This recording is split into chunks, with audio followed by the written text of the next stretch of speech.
இல்லறம் துறவரம். துறவிக்கு ஒன்றுமே வேண்டாம், இல்லறத்தான் உலகத்திலே வாழ வேண்டும், 11 கடமைகளை செய்ய வேண்டும் என்றெல்லாம் சொன்னேன். இந்த 11 கடமைகளை செய்ய வேண்டுமானால் பொருள் வேண்டும். பொருள் இல்லாமல் கடமைகளை செய்ய முடியாது.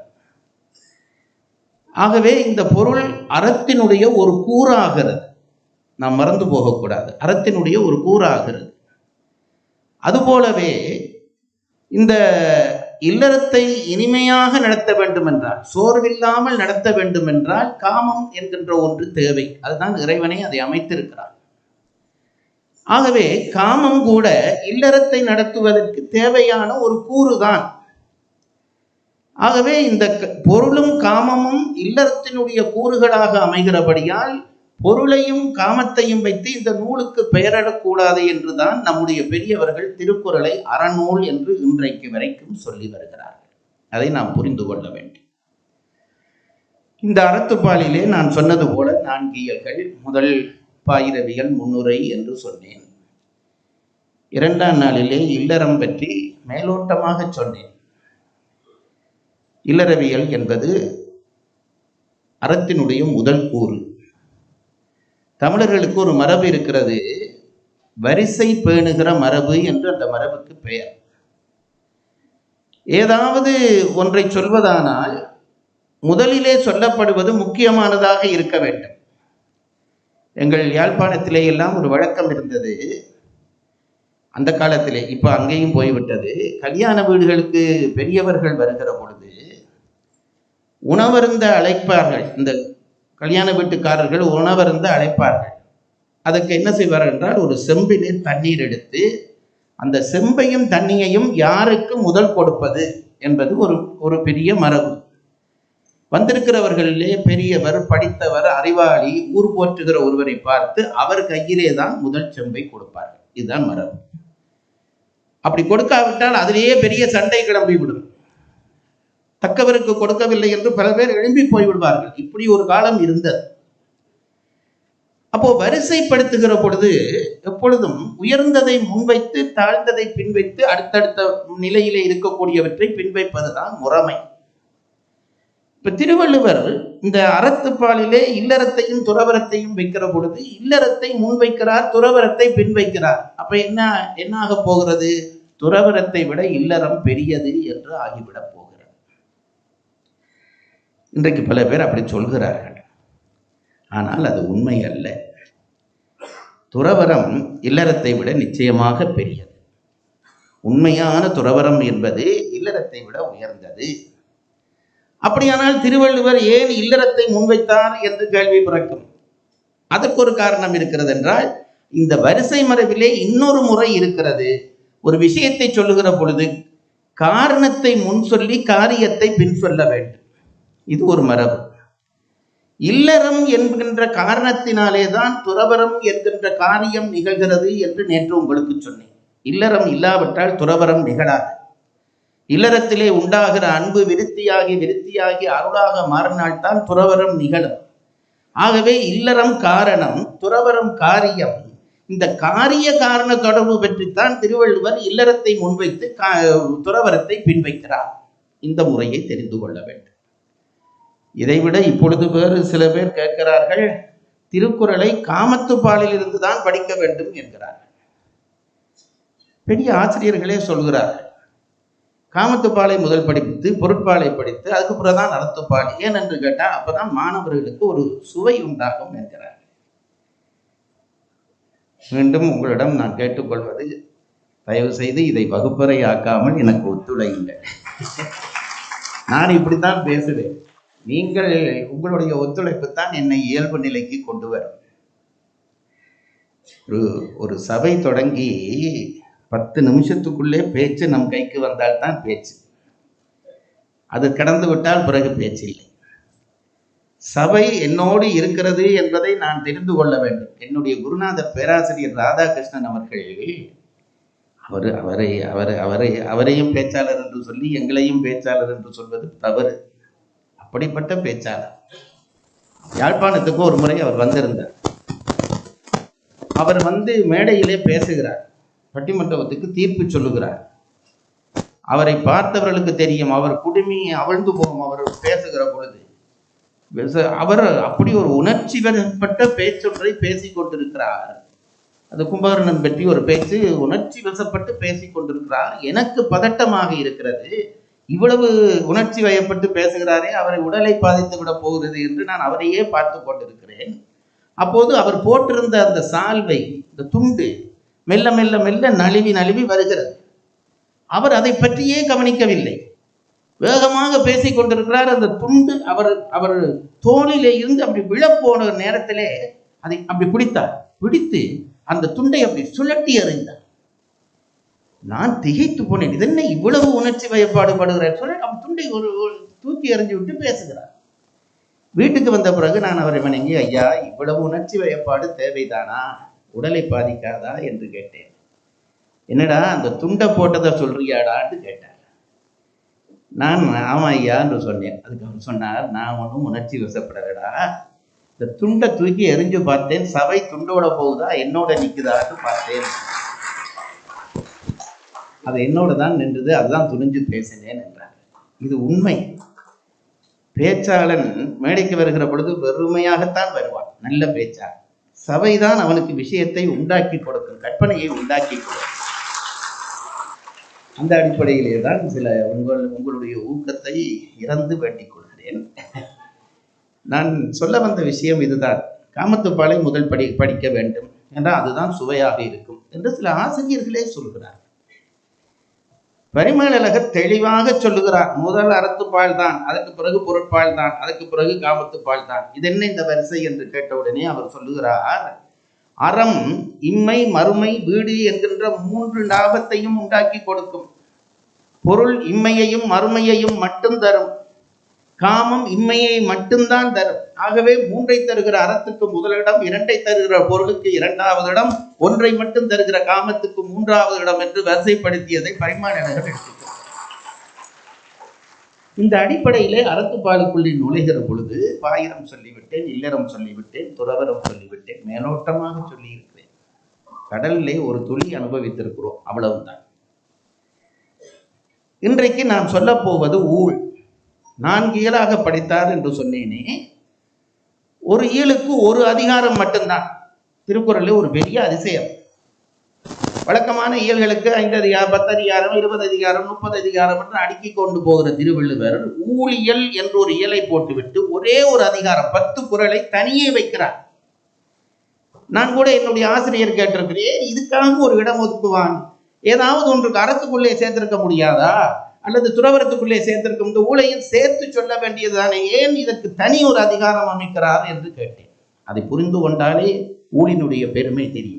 என் ஆசிரியர் சொன்னார், அது ஏன் என்று கேட்டால், சரியானதை சரியான இடத்திலே வைத்தால்தான் அதற்கு மதிப்பு. ஊழ் என்பதை அதற்குரிய இடத்திலே வைக்க வேண்டும். நான் கேட்டேன், இந்த இடம் தானா அதுக்குரிய இடம் என்று கேட்டோன்னே அவர் சொன்னார், ஒருவன் செய்கிற அறமும் பாவமும் தான் ஒருவனுக்கு ஊழாக மாறுகிறது. நான் அதைத்தான் இன்றைக்கு விளங்கப்படுத்த போகிறேன். விதி என்பது என்னவென்றால், நான் செய்த நல்வினையும் தீவினையும் தான் விதியாக என்னிடம் வந்து சேர்கிறது. இதுதான் விதி. அப்போ அறத்தை பேணினால் நல்வினை, அறத்தை மீறினால் தீவினை. ஆகவே அறந்தான் இந்த ஊழுக்கு காரணம், அறந்தான் ஊழுக்கு காரணம். இனி பொருளும் இன்பமும் நமக்கு எப்படி கிடைக்கிறது என்றால், ஊழினாலே தான் பொருளும் இன்பமும் கிடைக்கிறது. நான் திரும்ப சொல்கிறேன், கவனித்து வாங்குங்கள். அறம்தான் ஊழுக்கு காரணமாகிறது, ஊழ்தான் பொருளுக்கும் இன்பத்துக்கும் காரணமாகிறது. ஆகவே ஊழை எங்க வைக்க வேண்டும் என்றால், காரணத்தை முன்வைத்து காரியத்தை பின்வைக்க வேண்டும் என்று சொன்னேன் அல்லவா. ஆகவே அறத்தை முன்வைத்து அதுக்கு அடுத்ததாக இந்த ஊழை வைக்க வேண்டும்.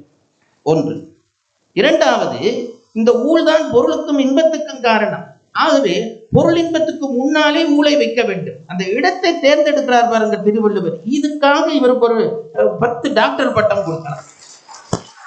இது காரணம், இது காரியம், இவை காரியம், இது காரணம். ஆகவே இந்த இடத்திலே தான் ஊழை வைக்க வேண்டும் என்று தேர்ந்தெடுத்து அதற்காக ஒரு சீட் ஒதுக்கினா பரவாயில்ல என்று முடிவு பண்ணி ஒரு இயலுக்கு ஒரு அதிகாரம் வைத்து அந்த ஊழை கொண்டு வந்து வைக்கிறார். இனி ஊழ் என்றால் என்ன என்று சொல்லுகிறேன்.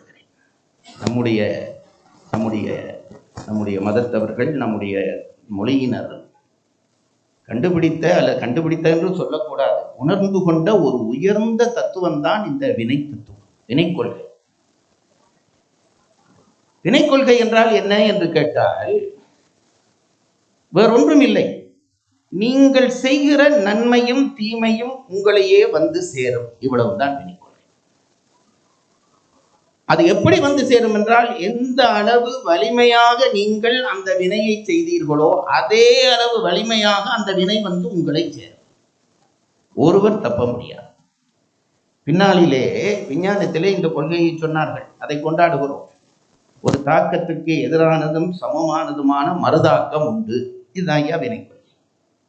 சயின்ஸ்ல சொல்கிறார்களே, இப்படி நீ இந்த இடத்துல குத்தினால் இதுல எவ்வளவு வேகமாக குத்துறியோ அந்த அளவு அது உன்னிலே தாக்கும், இவ்வளவு தான். அப்போ வினை என்றால், வினைக்கொள்கை என்றால் என்ன, விதிக்கொள்கை என்றால் என்ன, ஊழ் என்றால் என்ன, இதெல்லாம் ஒரே பெயர்கள். ஊழ் என்றால் என்னவென்று கேட்டால், நீ செய்கிற நன்மையும் தீமையும் உன்னை வந்து சாரும், இதுதான் விதி. இதில் நுட்பமாக கவனிக்க வேண்டியது, நாங்கள் பல பேர் நினைத்துக் கொண்டிருக்கிறோம், இந்த பிறவியிலே நான் பாவமே செய்ததில்லை, புண்ணியம் செய்கிறேன், ஆகவே எனக்கு மறுபிறப்பு இல்லை என்று பல பேர் சொல்கிறார்கள். அது தவறு. புண்ணியம் செய்தாலும் அதற்காக பிறக்க வேண்டி வரும். பாவம் செய்கிறவன் எப்படி பாவத்தை அனுபவிக்க பிறக்க வேண்டுமோ, புண்ணியம் செய்கின்றவன் புண்ணியத்தை அனுபவிக்க பிறந்துதான் ஆக வேண்டும், தப்ப முடியாது. இது நான் சொல்லவில்லை, மணிவாசகர் பதிவு செய்கிறார் திருவாசகத்திலே. அறம் பாவம் என்னும் அருங்கயிற்றால் கட்டி புறந்தோள் போர்த்தங்கும் புழுவலுக்கு மூடி மலம் சோறும் 9 வாயிற்குடிலை மலங்க புலனைந்தும் வஞ்சனையை செய்ய விலங்கு மனத்தால் விவளா உனக்கு கலந்த கண்பாகி என்று சொல்கிறாரே, இதுதான் கொள்கை. அதாவது அறமும் உன்னை பிறவிக்குள்ளே கொண்டு வந்து போடும், பாவமும் பிறவிக்குள்ளே கொண்டு வந்து போடும். அதான் அறம் பாவம் என்னும் அருங்கயிறு, ரெண்டுமே கட்டிவிடும். அப்ப என்ன சார் சொல்றீங்க, பாவமும் செய்யக்கூடாது புண்ணியமும் செய்யக்கூடாதா என்று கேட்டால், இல்லை, புண்ணியம் கொஞ்சம் செய்யலாம். அது எப்படி நீங்கள் சொல்ல, அதுவும் பிறவிக்கு காரணம் தான், பிறவிக்கு காரணம் தான். ஆனால் புண்ணியம் செய்வதாலே வருகிற பிறவியிலே உங்கள் அறிவிலே உயர்வு ஏற்பட்டு கடைசியிலே அடைவதாகிய வீடு நோக்கி உங்களை அந்த புண்ணியம் நகர்த்தும், பாவம் நகர்த்தாது, அது கீழே கீழே உங்களை கொண்டு போகும். புண்ணியம் செய்து பிறவி வந்தால் அந்த புண்ணியத்தாலே வருகிற பிறவியிலே மேலும் மேலும் புண்ணியம் செய்வீர்கள், அந்த புண்ணியத்தினுடைய உச்சம் தொடுவீர்கள். புண்ணியத்திலே 2 வகையான ஒரு புண்ணியம் உண்டு என்று நம்முடைய தத்துவக்காரர்கள் சொல்லுகிறார்கள். அது ஒன்று இந்த உலகியல் புண்ணியம், அடுத்தது சிவபுண்ணியம். பல பேருக்கு இன்றைக்கு இதிலே ஒரு குழப்பம் இருக்கிறது. உலகியல் புண்ணியம் என்றால் என்ன, சிவபுண்ணியம் என்றால் என்ன என்று கேட்டால், இப்ப நான் எனக்கு ஒரு வறுமைப்பட்டவனுக்கு பொருள் கொடுக்கிறேன், நேற்று சொன்னேனே ஒப்புரவு ஈகை கொடுக்கிறேன், இது உலகியல் புண்ணியம். இந்த புண்ணியத்துக்கும் சிவபுண்ணியத்துக்கும் வேறுபாடு உண்டு. சிவபுண்ணியம் என்றால் என்னவென்றால் சரியகிரிய யோகம் ஞானம் பயில்வது, இதுதான் சிவபுண்ணியம். சிவபுண்ணியத்துக்கும் இந்த உலகியல் புண்ணியத்துக்கும் என்ன வித்தியாசம் என்று கேட்டால், ரெண்டும் புண்ணியம் தானே என்றால் ஒரே ஒரு வித்தியாசம் இருக்கிறது. உலகியல் புண்ணியத்தை நீங்கள் செய்தால் அந்த புண்ணிய பயன் உங்களுக்கு கிடைத்து அதோடு அந்த புண்ணியம் முடிந்து போய்விடும். ஒருத்தருக்கு 10 ரூபாய் கொடுக்கிறீர்கள் என்று வையுங்கள், என்னுடைய தரத்துக்கு 10 ரூபாய்க்கு மேல போக முடியாது. 10 ரூபா கொடுக்குறீங்கன்னு வைங்க, அடுத்த பிறவியிலே அந்த 10 ரூபா உங்களுக்கு வரும், சந்தேகம் இல்லை, வரும். வந்ததோடு அந்த புண்ணியம் முடிஞ்சுக்கும். அதுக்கு பிறகு அந்த என்ன சொல்றது, அந்த அக்கௌண்ட்டை க்ளோஸ் பண்ணிடுவாங்க. 10 ரூபா கொடுத்தாய், 10 ரூபாய் வந்தது, முடிஞ்சு போச்சு. ஆனால் சிவபுண்ணியம் அப்படிப்பட்டது அல்ல. சிவபுண்ணியத்தை நீ செய்ய செய்ய செய்ய செய்ய சரியகிரிய யோக ஞானம் பயில பயில பயில அது நின்று நின்று நின்று அந்த புண்ணியத்தை மேலும் வளர்க்கும். அது முடியாது, மேலும் மேலும் அந்த புண்ணியத்தை வளர்த்து உன்னை பக்குவப்படுத்தி சிவத்திடம் கொண்டு போய் சேர்க்கும். இதுதான் சிவபுண்ணியத்துக்கும் உலகியல் புண்ணியத்துக்கும் உள்ள வித்தியாசம். இன்றைக்கு பல பேர் சொல்ல தொடங்கி இருக்கிறார்கள். அது என்ன, அது எதை சொல்வது, என்ன சொல்லி இருக்கிறார்கள் என்றால், கோயிலுக்கு போய் பூசை பண்ணி என்ன பிரயோசனம், அபிஷேகம் பண்ணி என்ன பிரயோசனம், இதையெல்லாம் கொண்டு போய் ஏழைகளுக்கு கொடுத்தால் புண்ணியம் அல்லவா என்று சொல்கிறார். கேட்க சரி போலத்தான் தெரிகிறது. கோயிலில் போய் ஏன் பாலை பார்ப்பான், யாராவது ஏழைக்கு கொடுங்களே என்று சொல்கிறார்கள். ஆனால் அது சரியல்ல. கோயிலுக்கு செய்கிற புண்ணியம் என்பது முடியாத புண்ணியமாக உங்களை வளர்த்து செல்லும். உலகத்துக்கு செய்கிற புண்ணியம் என்பது அந்த புண்ணியத்தினுடைய பயன் கிடைத்து முடிந்து போய்விடும். அதனாலேதான் அதுக்காக கோயில் புண்ணியம் செய், இதை செய்ய வேண்டாம் என்று சொல்லவில்லை. இதையும் செய், கோயில் புண்ணியத்தை இதை ஒப்பிட்டு தவிர்க்காதே என்பது நம் பெரியவர்கள் சொல்லி தந்து போயிருக்கிற முக்கியமான. இப்ப எல்லாரும் பெரிய தர்மவான்கள் ஆகிவிட்டார்கள். அப்போ கோயிலுக்கு ஏன் கொடுப்பான், அதை கொடு. பெரும்பாலும் இப்படி சொல்லுறவன் ஒருத்தனுக்கும் கொடுக்க மாட்டான். நான் அனுபவிச்சே பார்த்திருக்கிறேன். யாராவது செய்யறதே குற்றம் சொல்லி இதை கொடுக்கலாமே, இதையும் கோயிலுக்கு அபிஷேகம் பண்ணுகிறார்கள், ஏன் கோபுரம் கட்டுறார்கள், இதை ஏழைகளுக்கு கொடுக்கலாம்னு கேட்டால் அவன் 10 ரூபா கொடுத்துருப்பானாண்டா கொடுத்துருக்க மாட்டான். அவனை வேலையே இவரை செய்விக்கிறது தான் அவனுடைய வேலை. இப்படி சில பேர் இருக்கிறார்கள். இந்த புண்ணியங்கள் இருக்கிறதே, இந்த பாவ புண்ணியங்கள் எல்லாம் நம்மை தொடர்ந்து வரும். இதுதான் விதி கொள்கை. இந்த விதி என்ன ஆகிறது என்றால், இதை பெரிய நுட்பமாக நம்முடைய தத்துவங்கள் 36 தத்துவங்கள் என்று சைவ சித்தாந்தம் பேசுகிறது. நான் இப்ப சொல்லி உங்களை எல்லாம் மிரட்ட மாட்டேன். இந்த 36 தத்துவத்திலே காலம், நியதி, கலை, வித்தை, அராகம், புருடன், மாயை என்கின்ற 7 தத்துவங்கள் இருக்கின்றன. இதற்கு வித்யா தத்துவங்கள் என்று பெயர். இதிலே இந்த காலம், நியதி என்று வருகிறதே, இந்த நியதி தத்துவத்தை தான் ஊழ் என்றும் விதி என்றும் சொல்கிறோம். கொஞ்சம் உள்ள போகிறேன், போயிட்டு வெளியில வந்துவிடுகிறேன். இந்த விதி என்பது என்னவென்று கேட்டால், சித்தாந்தத்திலே அதை கண்மம் என்பார்கள். கண்மம் என்றால் கர்மம், கர்மபீடம், கர்மபீடம் என்று சொல்கிறோமே, செயலாற்றுகிற பீடம், செயல் நிகழ்த்துகிற நடக்கிற இடத்துக்கு கண்மம் என்று பெயர். அதனாலே கண்மம் என்றால் செய்கிற செயல். இந்த செயலாலே ஒவ்வொரு செயலாலும் ஒரு ஒரு ஒரு எதிர் செயல் உண்டாகி கொண்டே இருக்கிறது. அதை மறந்து போகாதீர்கள்.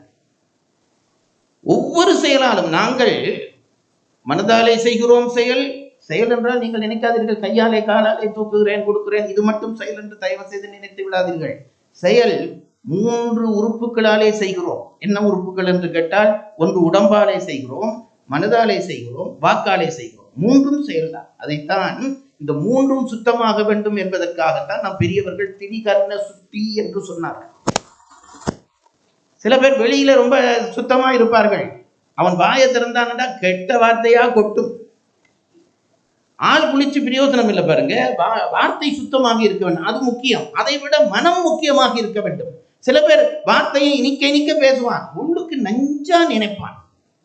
3ம் வினைதான். இந்த 3ஆலே செய்கிற வினையும் நம்மை தாக்கும். நீ உடம்பாலே ஒருவருக்கு வினை செய்தால் உன்னுடைய அடுத்த பிறவியிலேயோ ஏதோ ஒரு பிறவியிலேயோ அது உடம்பை தாக்கும். வார்த்தையாலே ஒருவரைனோ வார்த்தை செயலா என்று கேட்டால் செயல்தானே.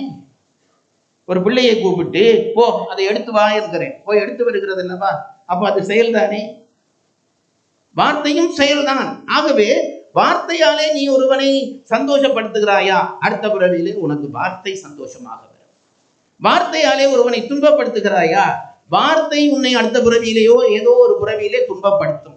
அதனால்தான் பாரதியார் சொன்னார், உன்னிடம் யாராவது வந்து பொருள் கேட்டால் பொருளுள்ளவர் பொற்குவைதாரீர், அது கற்றவர் காசுகள் தாரீர், அதுவும் மற்றவர் அப்படி வரிசையா சொல்லிருந்து அதுவும் மற்றவர் வாய்ச்சொல் அருளீர் என்றார்.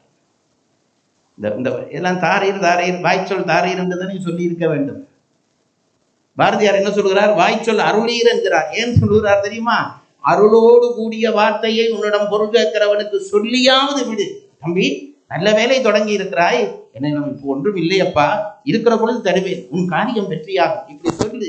இந்த புண்ணியம் அடுத்த பிறவியிலே ஒரு வார்த்தையாக உன்னை வந்து சேரும், அதுல சந்தேகமே இல்லை. சரி, இது ரெண்டும் சரி, வார்த்தை வந்து சேரும், செயல் வந்து சேரும். இப்ப நான் கேட்கிறேன், மனதாலே நினைக்கிற நினைப்புமா வந்து சேரும்?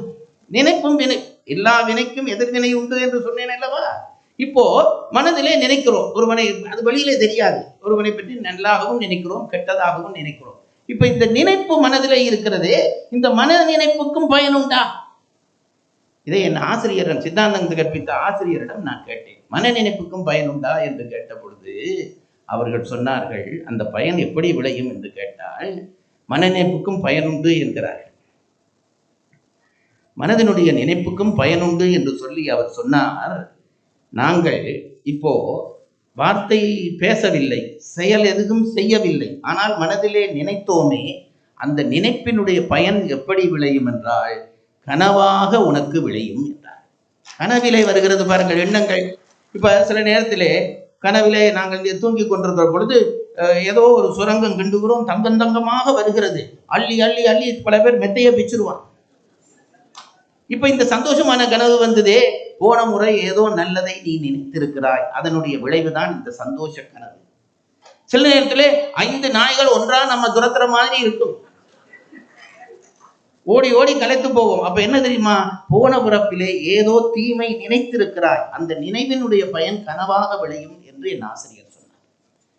ஆகவே எல்லா வினைக்கும், மனவினை, செயல்வினை, வாக்கு வினை, எல்லா வினைக்கும் எதிர்வினை இல்லாமல் போகாது. இதை மறந்து போகாது. இந்த வினை கொள்கையை சில பேர் கிண்டல் பண்ணுகிறார்கள். என்ன சொல்கிறார்கள் என்றால், இந்த சைவர்களுடைய வினை கொள்கையாலே தான், தமிழர்களுடைய வினை கொள்கையாலே தான் இவர்கள் எல்லாரும் ஒரு சோம்பேறிகளாக போனார்கள். என்ன நடந்தாலும் ஐயோ இது என்னுடைய விதி என்று ஓய்ந்து போகிறார்கள். அதனாலே தான் இவர்கள் சோம்பேறிகளாக போனார்கள். அதுதான் இந்த இனம் உயரவில்லை என்று சில பேர் சொல்கிறார்கள். மறுதலையாக அறிஞர்கள் சொல்கிறார்கள், அப்படி இல்லை. இந்த கொள்கைதான் தமிழர்களை நேர்மையாக நிற்கச் செய்கிறது என்றார். எப்படி என்று கேட்டால், ஒரு பெரிய வீழ்ச்சி வருகிறது, வாழ்க்கையிலே எதிர்பார்க்காத ஒரு வீழ்ச்சி வருகிறது. விதி கொள்கையை விளங்கினவன் இது என் விதியால் நிகழ்வது என்று அந்த வீழ்ச்சிக்கு அஞ்ச மாட்டான், நின்று பிடிப்பான். அதுபோல ஒரு பெரிய செல்வம், பெருமை வந்து விடுகிறது, இந்த பெருமை என்னாலே வந்தது என்று ஆணவப்பட மாட்டான், இது விதிப்பயனாலே வருகிறது என்று நினைப்பான். ஆகவே ஆணவமும் வராது, சோர்வும் வராது தருகிற இந்த கொள்கை தமிழர்களை நிலைநிறுத்துகிற கொள்கை. இதை நாம் புரிந்து கொள்ளலாம். இந்த விதியை அல்லது இந்த வினையை 3 பகுதிகளாக நம்முடைய சித்தாந்திகள் பிரிக்கிறார். திருவள்ளுவரை அதுக்கு ஊடாக திருவள்ளுவருக்குள்ளே வருகிறேன். இந்த வினைக்கு 3 பெயர் வைத்திருக்கிறார்கள். சஞ்சித வினை, அடுத்தது பிராப்த வினை, அடுத்தது ஆகாமிய வினை. திருப்பியும் வகுப்பு நடத்த போகிறேன். அதாவது இதெல்லாம் நமக்கு கேள்விப்படாத பெயர்கள். ஆகவே இது கேட்ட உடனே ஐயோ இது என்னமோ இவர் நமக்கு கஷ்டமானது சொல்கிறார் என்று நினைப்பீர்கள். அப்படி இல்லை, பெயர் தான் கஷ்டம். சுலபமாக சொல்ல போகிறேன். எத்தனை பேர் கஷ்டமான பெயரை நாம பழகிட்டோம். கடையில போய் சாப்பாட்டு கடையில போய் உட்கார்ந்தா சன்னா மசாலா என்கிறார்கள், எனக்கு என்னன்றே தெரியவில்லை. உங்களுக்கு பழக்கமாகி விட்டதல்லவா அது இதுதான் என்று. அது மாதிரி என்ன ஆலு பரோட்டா என்கிறார்கள். அதாவது சில சொற்கள் தொடக்கத்திலே கஷ்டம், பயின்று விட்டால் அது இயல்பாக வந்துவிடும். அதுபோலதான் இந்த அறிவியல் சித்தாந்த சொற்களும் நமக்கு பழக்கமாகிவிடும், ஒன்றும் கஷ்டப்பட வேண்டியதில்லை. ஒரு வினைக்கு பெயர் சஞ்சித வினை, ஒரு வினைக்கு பெயர் பிராப்த வினை, ஒரு வினைக்கு பெயர் ஆகாமிய வினை. இதுதான் 3 வினை. அது என்ன சார் வினை என்றால் வினை தானே, அது என்ன 3 வினை என்ற அடுத்த கேள்வி. இதை சுலபமாக விளங்கப்படுத்துகிறேன். இங்க பாருங்க, ஒரு வினையை நீங்கள் செய்தால் அதை அனுபவிக்க வேண்டும் என்று சொன்னேன் அல்லவா. ஒரு வினையை செய்தால் நீங்கள் அனுபவித்தே ஆக வேண்டும். ஆனால் வினைக்கும் பக்குவ காலம் உண்டு என்றார்கள். வினைக்கும் பக்குவ காலம் உண்டு என்றார்கள். அது எப்படி என்று கேட்டால், எல்லா வினையும் உடன் பயன் தராது. சில வினை உடன் பயன் தந்து விடும், சில வினை சில நாள் கழித்து பயன் தரும், சில வினை அடுத்தடுத்த பிறவிகளிலே பயன் தரும். ஏன் இப்படி தர வேண்டும் என்றால், அது அந்த வினையினுடைய பக்குவ காலம் நீண்டு நிற்கிறது என்பது அதற்கு பணி. அது என்ன பக்குவ காலம்? இங்க பாருங்க, பயறு உங்களுக்கு தெரியும், பயரை விதைத்தால் அடுத்த நாளிலே முளை கிளம்பி வந்துவிடும், உங்களுக்கு தெரியும் அல்லவா. இதே ஒரு தேங்காயை கொண்டு போய் நடுங்கள், 2 மாசம் 3 மாசம் தெல்லும் அதிலிருந்து முளை வருவதற்கு. 2ம் விதைதானே, ஏன் இதற்கு அவ்வளவு நாள் சென்றது, இது ஏன் உடனே வந்தது என்றால், பக்குவ காலம் பயருக்கு குறைவு, தேங்காய்க்கு அதிகம். இப்படித்தான் எல்லா வினைக்குமான பக்குவ காலம் உண்டு. இதை புரிந்து கொள்ள வேண்டும். இப்போ ஒருத்தன் இதிலே வருகிறான், திடீரென்று அவனுக்கு நான் கண்ணத்திலே ஒரு அறை அறைகிறேன், திருப்பி அறைந்து விட்டானால் வினை முடிந்து விட்டது. திருப்பி அறைந்து விட்டானால் எனக்கு உடனே கண்ணத்திலே அறைந்து விட்டான் என்றால் சந்தோஷப்பட வேண்டும். ஏனென்றால் வினை முடிஞ்சது. ஏனென்றால் இப்ப நான் அடித்தேன், அவன் அடிப்பேன் என்று அடிப்பான் என்று எதிர்பார்க்கிறேன், அடி விழுந்துட்டா கவலை இல்லை. இப்ப அடிக்காம போயிட்டானா இருந்தால் நான் எதிர்பார்க்காத ஒரு நாள்ல இந்த அடி விழும், தப்ப முடியாது, ஒருவரும் தப்ப முடியாது. ஆகவே உடன் விளைஞ்சிட்டா நல்லது. சில வினைகள் உடன் பயன் தரும், சில வினைகள் ஒரு பிறவியிலேயே பின்னுக்கு தரும். வேறும் சில வினைகள் பல பிறவிகள் கழிந்தும் வந்து நம்மை சாரும். இதுதான் வினையினுடைய பக்குவம். இங்க பாருங்க, சில வினைகள் உடனே விளைந்துவிடும், சில வினைகள் பின்னாலே விளையும் என்று சொன்னேனே. நான் என்னுடைய வகுப்பிலே சொல்லி என் மாணவர்கள் ரொம்ப உருக்கமாக கேட்ட ஒரு கதை சொல்லுகிறேன். என் வாழ்க்கை அனுபவத்திலே நான் கண்ட ஒரு கதை. என்னுடைய தாயாருடைய ஊர் ஒரு கிராமம். அந்த கிராமத்திலே சில காலம் நான் வாழ்ந்தேன். அங்கே என்னுடைய தாயாருக்கு ஒரு மாமன் இருந்தார். அவர் கொஞ்சம் சண்டியர், சண்டியர். யாரோடையாவது சண்டைக்கு போய் விடுவார். எனக்கு அவரை தெரிகிற பொழுது அவர் கிழவனா போய்விட்டார். அவர் சண்டியரா இருந்தது எனக்கு தெரியாது, ஊர்க்காரர் சொல்லித்தான் எனக்கு தெரியும். இளம் வயதிலே அவர் பெரிய சண்டியரா, யாரை எடுத்தாலும் கத்தி எடுப்பார், வெட்டுவார், குத்துவார், இப்படி இருந்தார். அந்த கல்லுக்குள்ளே ஒரு நாள் ஒரு ஈரம் கசிய தொடங்கியது. என்னென்றால், எங்களுக்கு பக்கத்து ஊரிலே இருந்த ஒரு பெண்மணியை அவர் எங்கேயோ கண்டு இவர் காதல் வயப்பட்டு விட்டார். இதெல்லாம் நடந்த கதை. காதல் வயப்பட்டு விட்டார். இவர் சண்டியர் அல்லவா, தான் நினைத்தது நடக்க வேண்டும் என்ற ஒரு பிடிவாதம் இவருக்கு இருந்தது. அந்த பெண்ணை எப்படியாவது திருமணம் செய்ய வேண்டும் என்று எதிர்பார்த்தார். தன் காதலை வெளிப்படுத்தினார். அவள் ஏற்றுக்கொள்ளவில்லை. இந்த சண்டியனை யார் முடிக்க போறார்? அவள் ஏற்றுக்கொள்ள மறுத்து விட்டார். இவருக்கு அதை தாங்க முடியாத கோபம், கவலை. அந்த பெண்ணுக்கு வேறொரு இடத்திலே திருமணம் நிச்சயிக்கப்பட்டது. திருமணம் நிச்சயிக்கப்பட்டு திருமண நாள் கோயிலே தாலி கட்டி விட்டார்கள். தாலி கட்டி அந்த மாப்பிள்ளைய பொம்பளையை அழைச்சு கொண்டு வருகிறார்கள். இது எனக்கு தெரியாமல் நடந்த கதை, மற்றவர்கள் சொல்லி நான் கேள்விப்பட்ட கதை, நடந்த கதை.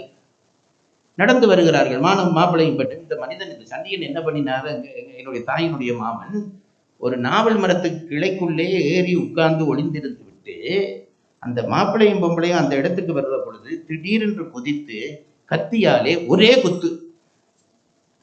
யாருக்கு? மாப்பிள்ளைக்கு. பெண்ணுக்கு குத்தையில் அவனுடைய காதல் அந்த பெண்ணை குத்த விட இல்லை. அவனுடைய காதல் என்ன செய்கிறது, இவள் எனக்குரியவள், நீ என்னடா இதுக்குள்ள வர்றது, ஒரே குத்தா குத்தினான். அவன் அந்த இடத்திலேயே செத்து போய்விட்டான். பெரிய அந்த நாட்களில் இது ஒரு பெரிய பிரச்சனையாகி நடந்து வழக்காகி போலீஸுக்கு போய் கோர்ட்டுக்கு போய் கோர்ட்டிலே அவருக்கு மரண தண்டனை தீர்த்தார். அவருக்கு மரண தண்டனை. அவர் அதை பற்றியே கவலைப்படவில்லை. ஏனென்றால் அந்த காதல் வேகம், இளமை வேகம், பரவாயில்லை, நான் தூக்குக்கு போவேன், அவளை வேறொருத்தர் தொடக்கூடாது, நான் குத்தி விட்டேன், எனக்கு திருப்தி, சந்தோஷமா போனாராம். அந்த தூக்கு தண்டனை அனுபவிக்க சந்தோஷமா போனார்.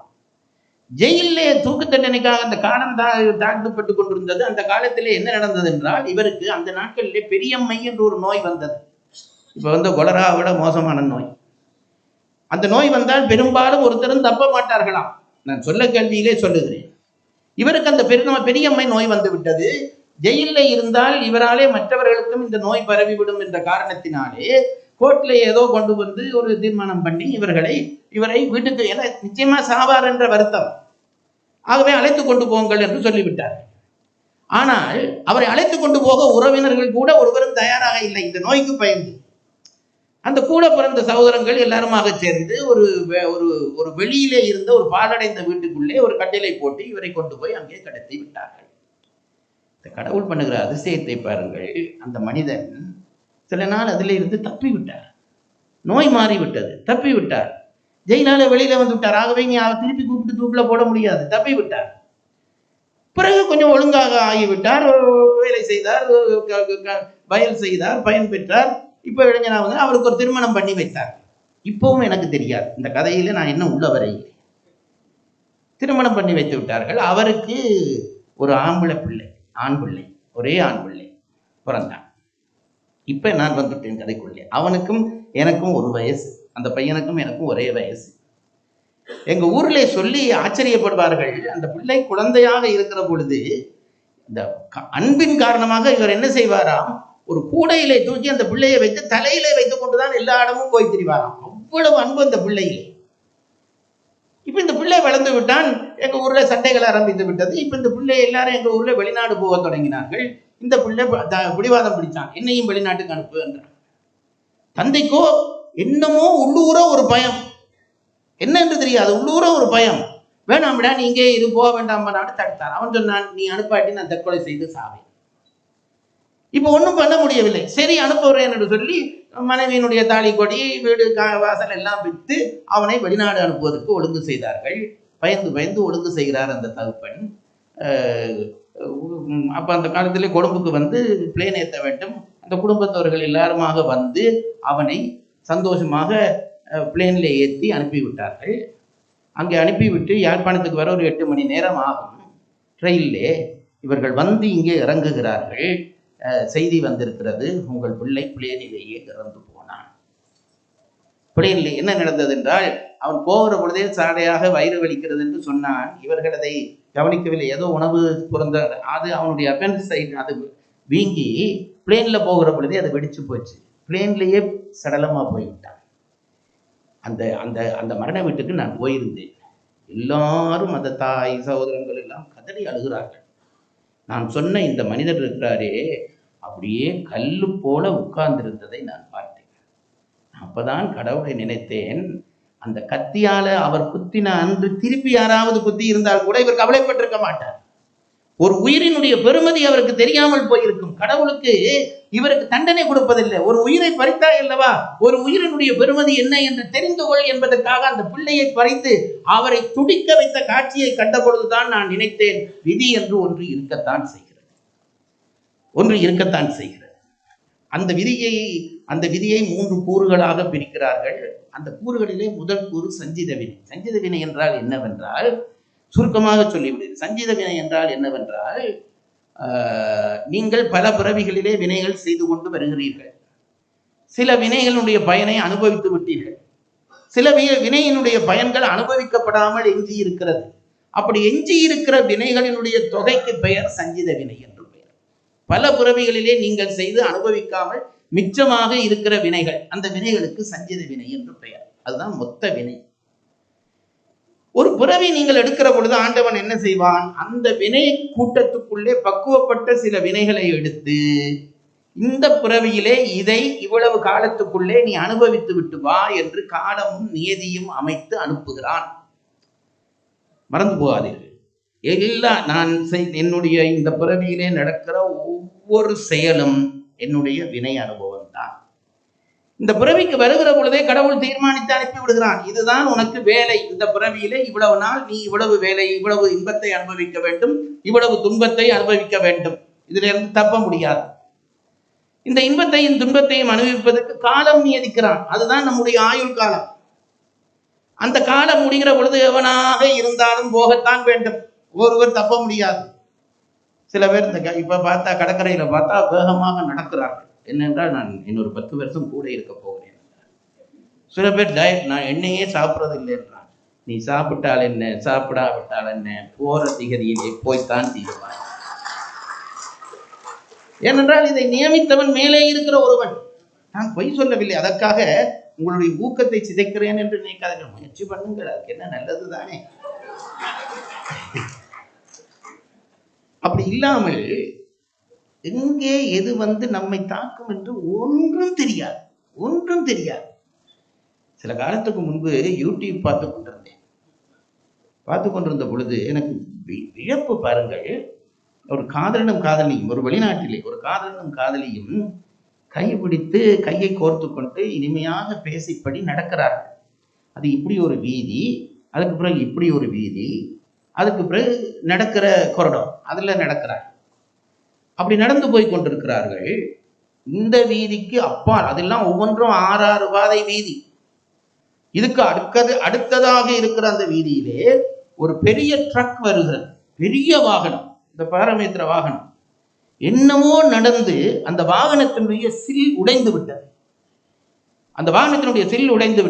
உடைந்து அந்த சில் ஓடின வேகத்திலே அப்படியே, அது பிரம்மாண்டமான சக்கரம், அப்படியே ஓடி வந்து அந்த தடையை தாண்டி அடுத்த பாதையிலே குறுக்கே ஓடி வந்து இவர்கள் காதலாக பேசிக் கொண்டிருக்கிறார்கள்.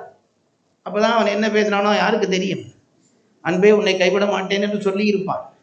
அந்த நேரம் பார்த்து கடவுள் கைவிட்டார். இந்த வந்த சக்கரம் இவன் தலையிலே அடிக்க அப்படியே அவன் சடலமாக விழுவதை பார்த்தேன். யாருக்கு எது நடக்கும், எப்படி சொல்ல முடியும்? ஒன்றும் தெரியவில்லை. எனக்கு தெரிந்த ஒரு ஆசிரியர் எப்பொழுதும் என்னை கண்டால் சொல்லுவார், ஜெயராஜ், உடம்பை இப்படி வைத்திருக்க கூடாது. ஒவ்வொரு நாளும் காலையிலே போங்கள் எனக்கு புத்தி சொல்லுவார். என்னிலே ரொம்ப அக்கறை உள்ளவர், அன்புள்ளவர். அப்படி நடுவே புத்தி சொல்லுவார். நானும் அப்பப்போ போய் பார்க்கறது உண்டு. அது குறையிற உடம்பு தானே குறையும். நான் சொல்றது, எக்ஸசைஸ் செய்து பூனையை யானையாக்க முடியாது, சாப்பாடு கொடுத்து பூனையை யானையாக்க முடியாது, எக்ஸசைஸ் செய்து யானையை பூனையாக்க முடியாது. அதற்கிட்ட ஒரு லட்சணம் இருக்கிறது என்று நான் சொல்லிவிட்டு விட்டு விடுவேன். இந்த ஆசிரியர், நான் இதை ஏன் சொல்ல வந்தேன், அன்பாக ஒவ்வொரு முறையும் சொல்லுவார். என்ன நடந்தது என்றால், சுனாமி வந்த அன்று அவர் ஓக் போக புறப்படுகிறார். கடற்கரையில தான் ஓக் போவார். கடற்கரையில ஓக் போக புறப்படுகிறார். வழக்கமாக பேர பிள்ளையையும் கூட்டிக் கொண்டு போவார். அன்றைக்கு அந்த பேர பிள்ளை ஏதோ தூக்கத்திலிருந்து எழும்ப பயந்துபட்டு நான் எழும்ப மாட்டேன்ட்டு பிடிவாதம் பிடிச்சிட்டான். அவனை விட்டுட்டு இவர் ஓக் போக, சுனாமி அலை வந்து அவரை கொண்டு போய்விட்டது. ஓக் போகாமல் இருந்திருந்தால் அவர் இன்னும் கொஞ்ச நாள் வாழ்ந்திருப்பார். இதெல்லாம் யார் கணித்தது, யார் தீர்மானித்தது? ஒன்றும் புரியவில்லை, ஒன்றுமே புரியவில்லை. இதைத்தான் நம்முடைய பெரியவர்கள் சொல்லுகிறார்கள், விதி. இந்த சஞ்சித வினையிலே இருந்து ஒரு குறிப்பிட்ட பகுதியை எடுத்துக்கொண்டு ஒருவன் ஒரு பிறவிக்கு வருகிறான். அந்த பிறவியிலே அவ்வளவுதான் அவனுக்கு வினை, அதை அனுபவிக்க வேண்டும். அப்போ இப்ப இங்க பாருங்க, இதுல ஒரு குவியல் பணம் இருக்கிறது. இதுல இருந்து கொஞ்சம் கொஞ்சமா எடுத்து இப்படி செலவழிக்கிறேன். செலவழித்தால் இந்த பணம் முடிந்துவிடும், அப்போ முக்தி கிடைக்கும். அப்படித்தானே நாங்கள் நினைக்கிறோம். சஞ்சித வினையிலிருந்து பிரார்த்த வினைக்கு கொஞ்சம் கொஞ்சமா கொண்டு வந்து அனுபவிக்க அனுபவிக்க பிரார்த்த வினை முடிந்து போய்விடும், சஞ்சிதம் முடிந்து போய்விடும். அப்போ நாங்கள் இனி ஆண்டவனை அடையலாம். அப்படி இல்லை. இதில் என்ன கொடுமை என்று கேட்டால், ஆண்டவன் இந்த புறவியிலே இவ்வளவு வினையை அனுபவி என்று எனக்கு தந்து விடுகிறான் அல்லவா, அதை அனுபவிக்கிற நேரத்திலேயே நாங்கள் புது வினைகள் செய்ய ஆரம்பித்து விடுகிறோம். புது வினைகள் செய்ய ஆரம்பித்து விடுகிறோம். நீ வந்த பிறவிக்கு வந்ததனுடைய நோக்கம் இந்த பிறவியிலே இவ்வளவு வினையை தீர்த்து விட்டு போகத்தான் வந்தாய். தீர்த்து விட்டு போக வந்த நீ இந்த பிறவியிலே வந்து புது வினைகள் செய்ய ஆரம்பித்து விட்டாய். அந்த புது வினைகள் செய்கிற வினைகளுக்கு ஆகாமிய வினை என்று பெயர். இதுதான் வினையினுடைய 3 கூறுகள். ஒரு பெரிய பணக்கார தந்தை பிள்ளையை கூப்பிட்டு பாக்கெட் மணிக்கு வச்சிரு என்று 1 லட்சம் ரூபா கொடுத்தார். பாக்கெட் மணிக்காக இந்த 1 லட்சம் ரூபா நம்ம நிலைக்கு கொடுப்போம். அவர் பெரிய கோடீஸ்வரர். 1 லட்சம் ரூபா பிள்ளைக்கு கொடுத்து இதை நீ பாக்கெட் மணியாக வச்சிரு என்று கொடுத்தார். இவன் அந்த பெரிய பணக்காரனுடைய வியாபாரியினுடைய பிள்ளை அல்லவா, அவன் என்ன செய்தான், அந்த 1 லட்சத்தை கொண்டு போய் செலவழிக்கவில்லை, அதை முதலாக்கி இன்னும் கொஞ்சம் பணம் சேர்த்து கொண்டு திரும்பி வந்து விட்டான். இப்படித்தான் நம்மில் பல பேர் இருக்கிறோம். நம்மில் பல பேர், அதாவது நமக்கென்று தந்து அனுபவித்து தீர்க்க வந்த வினையை வந்த இடத்திலே புது வினைகள் செய்கிறோம். புது வினைகள் செய்தால் அது ஆகாமிய வினையாகி பழையபடி சஞ்சித வினையிலே போய் சேர்ந்து விடுகிறது. அப்ப எப்பதான் சார் இந்த வினை முடியும் என்ற ஒரு கேள்வி இருக்கிறது. இதற்கு பெரியவர்கள் நுட்பமான பல பதில்கள் சொல்லி இருக்கிறார்கள். இந்த வினை அனுபவம் இருக்கிறதே, கெட்டித்தனம் பண்ணி நீங்கள் தப்ப முடியாது. கெட்டித்தனம் பண்ணி தப்ப முடியாது. ஊழி பெருவழி யாவுல என்கிறார் திருவள்ளுவர். ஊழை விட ஒரு பெரிய வலிமை இருக்கிறதாடா. நீ எவ்வளவு படித்தவனாகவும் இருக்கலாம், எவ்வளவு செல்வந்தனாகவும் இருக்கலாம், உன்னாலே உன்னுடைய வலிமையாலே அதனுடைய வலிமையை தடுக்க முடியாது. இதுல ஐயா ஒரு கேள்வியை கேட்டுவிட்டு போயிருக்கிறார்கள், விதியை வெல்ல முடியுமா என்று ஒரு கேள்வி. அது கடைசியிலே சொல்லுகிறேன். இப்போதைக்கு விதியை வெல்ல முடியாது.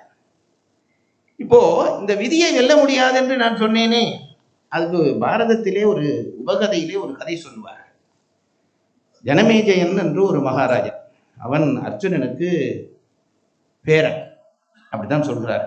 ஜனமேஜயன் என்று ஒரு மகாராஜா. அவன் ஒரு நாள் தன்னுடைய அரசவையிலே இருந்தான். இந்த கதையெல்லாம் பாரத நூலில் போய் தேடாதீர்கள், அங்கங்கு உபகதையாக இப்படி கதைகள் நிறைய வந்து விட்டன. ஆனால் அர்த்தமுள்ள கதைகள். இந்த ஜனமேஜயன் ஒரு நாள் தன்னுடைய அரசவையிலே இருக்கிறான். மந்திரி பிரதானிகள் எல்லாம் சூழ்ந்திருக்கிறார்கள். அப்போ திடீரென்று அங்கே வியாச முனிவர் வந்தார். வியாச முனிவர் தான் இவர்களுக்கு மூல தந்தை. வியாசர்ல இருந்து தான் இந்த பரம்பரையே உருவாகிறதாக சொல்கிறார்கள். வியாசன் வந்த உடனே பூட்டன் வந்திருக்கிறார் என்று அவன் எழும்பி ஜனமேஜயன் அவரை மரியாதை செய்து பூஜை செய்து பாத நமஸ்காரம் பண்ணி கும்பிட்டு முறைப்படி உட்கார வைத்தார். உட்கார வைத்து விட்டு பேசிக் கொண்டிருக்கிறார்கள். அப்போ ஜனமேஜயன் வசிஷ்ட மாமுனிவரை பார்த்து கேட்டான், சுவாமி, எனக்கு நீண்ட நாளாக ஒரு சந்தேகம் இருக்கிறது, அதை நான் கேட்டால் நீங்கள் தப்பாக நினைக்க மாட்டீர்களே என்றான். இவர் ஏதோ பாடம் சம்பந்தமா கேட்க போறான்ட்டு நினைச்சு இவர் சொன்னார், வசிஷ்டர்ல வியாசர் சொன்னார், என்னப்பா சந்தேகம் கேள், நீ கேள், நான் தெரிந்தால் சொல்லுகிறேன் என்றார். இவன் கேட்டான், சுவாமி, நீங்கள் முற்றும் துறந்த முனிவர் தானே என்னப்பா உனக்கு இதுலேயே சந்தேகமா என்றார் அவர். இல்லை, நீங்கள் அப்படித்தானே? ஆமா. உங்களுக்கு முக்காலமும் அறிகிற சக்தி உண்டா இல்லையா என்றார். உண்டு என்றார். இப்பதான் சாமி எனக்கு சந்தேகம் பிறக்கிறது. எங்கள் சந்ததியினுடைய மூத்தவர் நீங்கள்.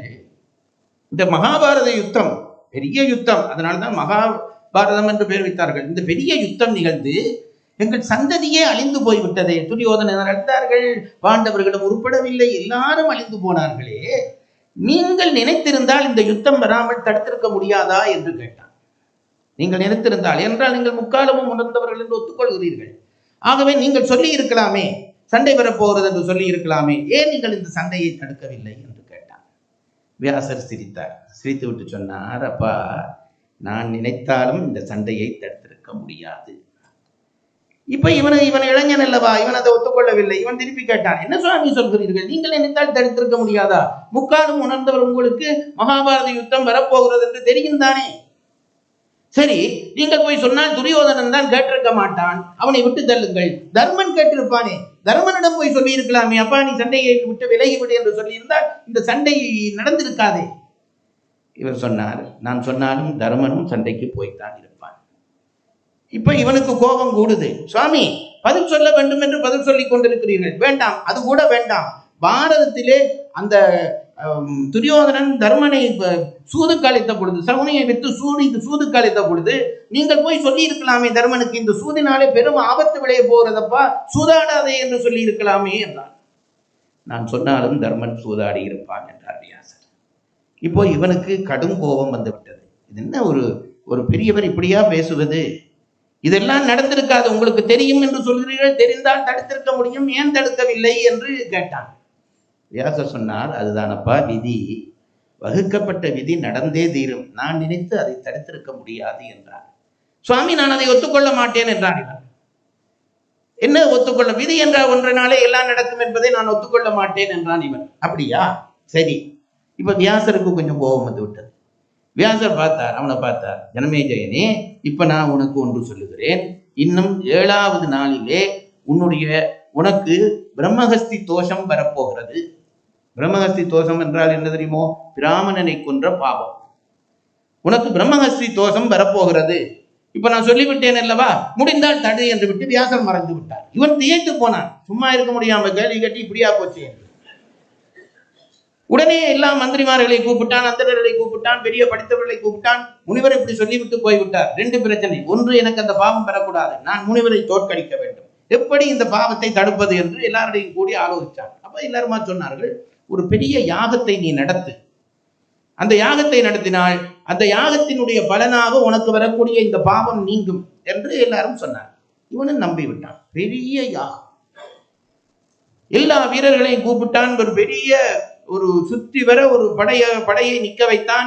நடுவிலே யாகம் நடக்கிறது. அந்த உயர்ந்த அந்தணர்கள் அத்தனை பேரையும் கூப்பிட்டு விட்டான். பெரிய யாக உண்டம், குடமாக நெய்யை வாக்கிறார்கள். அக்கினி ஆகாயம் வரையும் விட்டு வளர்கிறது. எல்லாரும் விருந்து மந்திரம் சொல்கிறார்கள். இவனும் வந்து பக்கத்திலே உட்கார்ந்து விட்டான். யாக எஜமானாக வந்து உட்கார்ந்து விட்டான். இவனுக்கு கையிலே கற்பை போட்டாகி விட்டது. இப்போ இவன் என்ன செய்கிறான்?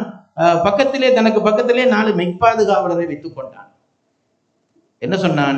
பிராமணனை கொன்ற பாவம் வரும் என்று சொல்லி இருக்கிறார்.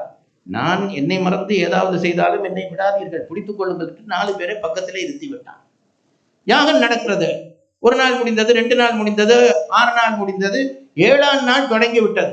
ஜனமேஜயன் ரொம்ப விழித்துக் கொண்டான். எல்லாரையும் சொன்னான், கவனமாக இருங்கள், இந்த 1 நாள் முடியட்டு, நான் வியாசரோடு பேசிக் கொள்கிறேன் என்றான்.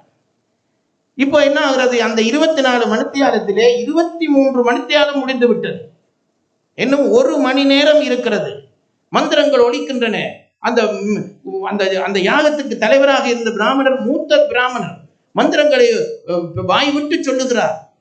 இப்ப இன்னும் அந்த 1 மணித்தியாலம் முடிந்து 5 நிமிடம் ஆகிவிட்டது. 5 நிமிடம் ஆகிவிட்டால் எல்லாரும் கவனமாக இருக்கிறார்கள். மந்திரம் ஒலிக்கிறது, நெய் விடுகிறார்கள், ஓமம் வளர்கிறது. இப்போ 1 நிமிஷம். இப்படி சொன்னா தானே உங்களுக்கு ஒரு டென்ஷன் வரும். இப்போ ஒரே 1 நிமிஷம், 60 வினாடிகள். இது டென்ஷனுக்காக இல்லை, உண்மையாக நினைக்கிறேன். 60 வினாடிகள் இருக்கிறது. அப்ப இருக்கிற பொழுது இந்த அரசன் மெல்ல நிமிர்ந்து இந்த பிராமணரை பார்த்தான். அவருடைய வாய் மந்திரம் சொல்லியபடி இருக்கிறது. வயதானவர், ஓம புகை, 7 நாட்கள் உட்கார்ந்த களைப்பு, இதெல்லாம் சேர்ந்து அவருடைய கண் மெல்ல தூங்க ஆரம்பிக்கிறது. கண் தூங்க ஆரம்பிக்கிறது. வாய் மந்திரம் சொன்னபடியே இருக்கிறது. ஏன், அது நாப்பழக்கம். அப்ப வாய் மந்திரம் சொல்லிக்கொண்டே இருக்கிற பொழுது கண் தூங்க தொடங்கி விட்டது. ஓமகுண்டம் முன்னுக்கு எரிகிறது. இவன் பார்த்தான், அடடா, இந்த கடைசி நிமிஷத்திலே இவர் யாக மந்திரங்களை பிழையாக சொன்னால் யாகம் பிழைக்கப் போகிறதே, எனக்கு பாவம் வரப்போகிறது என்று நினைத்து இவரை தட்டி விடுவோம், தூக்கத்தாலே தட்டி விடுவோம் என்று நினைத்து கையை கிட்டே கொண்டு போனான். இப்ப என்ன பாருங்கள், இந்த நேரத்திலே இந்த கண் தூங்கினது என்று சொன்னேனே அந்த பிராமணருக்கு, அந்த தூக்கத்திலே ஒரு கனவு வந்து விட்டது. சில பேருக்கு அப்படி வரும். அதாவது இக்கட்டான நிலையிலே கண் தூங்குகிற பொழுது கூட கனவு காண்பார்கள். இவருக்கு ஒரு கனவு வந்து விட்டது. என்ன கனவு? காட்டின் நடுவிலே இவர் நிற்கிறார். திடீரென்று பின்னுக்கு ஒரு சத்தம். திரும்பி பார்த்தால் ஒரு புலி இவரை பிடிக்க வருகிறது. பின்னாலே புலி வருவதை பார்த்து விட்டு இவர் ஓடுகிறார். புலி வருகிறது, இவர் ஓடுகிறார், புலி வருகிறது. அப்படி புலி காலை தூக்கி இவரை அடிக்க போன மாதிரி கனவு கண்டிருக்கிற பொழுதுதான் இந்த ஜனமேஜயன் அவரை இப்படி தொட்டான். தொட்ட நேரத்தில் என் கையில இருந்த தர்ப்ப புல் அவர் முதுகுல கீறிச்சு. இவன் நினைச்சார், முதுகுல புலி தொட்டு பாஞ்சார், முன்னுக்கு நெருப்பு குழியில விழுந்து எரிஞ்சுப்பான். அப்பதான் பஸ்டர் கேட்டார், ஜனமேஜயனே, முன்னே தெரிந்தால் விதியை தடுத்து விடலாம் என்று சொன்னாயே, தடுக்க முடிந்ததடா என்று கேட்டார். இதைத்தான் திருவள்ளுவர் 1.25 வரியிலே சொல்லுகிறார் பாருங்கள். ஒன்று ஊழிற் பெருவழியாவுல, ஊழை விட பெரிய ஒரு வலிமை இருக்கிறதாடா. நீ என்னதான் கெட்டித்தனம் பண்ணினாலும் அந்த கெட்டித்தனத்தினுடைய முனைப்பிலே வந்து அது நிற்கும் என்றார். ராமாயணத்திலே சீதை ராமனை காட்டுக்கு போக சொல்லி கைகையை வரம் வாங்கி விடுகிறார். அது உங்களுக்கு தெரிந்த கதை தான். இப்ப அந்த செய்தி ஊரெல்லாம் பரவுகிறது. ராமனுக்கு ஆட்சியை வாங்கி கொடுத்து, பரதனுக்கு ஆட்சியை வாங்கி கொடுத்து விடுகிறார். இந்த செய்தி ஊரெல்லாம் பரவுகிற பொழுது லட்சுமணன் காதிலே இது விழுகிறது. லட்சுமணன் கொதித்து போகிறான். என்னது, என் அண்ணனுக்கு கொடுப்பதாக இருந்த ஆட்சியை பரதனுக்கு கொடுக்க போகிறார்களா? சிங்கத்துக்கு கொடுக்கிற உணவை நாய்க்கிடுவார்களா என்றான். கோபத்திலே பண்பு தவறி பேசினான். பரதன் அப்படி பேசுகிறவன் அல்ல. அவன் கோபத்திலே, அந்த லட்சுமணன் அப்படி பேசுகிறவன் அல்ல, கோபத்திலே அப்படி பேசுகிறான். என்னது, என் அண்ணனுக்கு கொடுக்கிற ஆட்சியை பரதனுக்கு கொடுக்க போகிறார்களா? எப்படி நடக்கிறது என்று பார்ப்போம் என்று வில்லை எடுத்தான். நானை பூட்டினான், இழுத்து விட்டான். அயோத்தியே அதிர்ந்து போயிற்று. வில் சத்தம் கேட்டு அயோத்தியே அதிர்ந்து போய்விட்டது. ராமன் காதிலே இந்த சத்தம் விழுந்தது. ராமன் நினைச்சான், லட்சுமணனுக்கு யாரோ போய் சொல்லிவிட்டார்கள், உடனடியாக போய் லட்சுமணனை தடுக்க வேண்டும், இல்லாவிட்டால் விபரீதம் விளைந்து விடும் என்று ராமன் நேராக லட்சுமணனிடம் வந்தான்.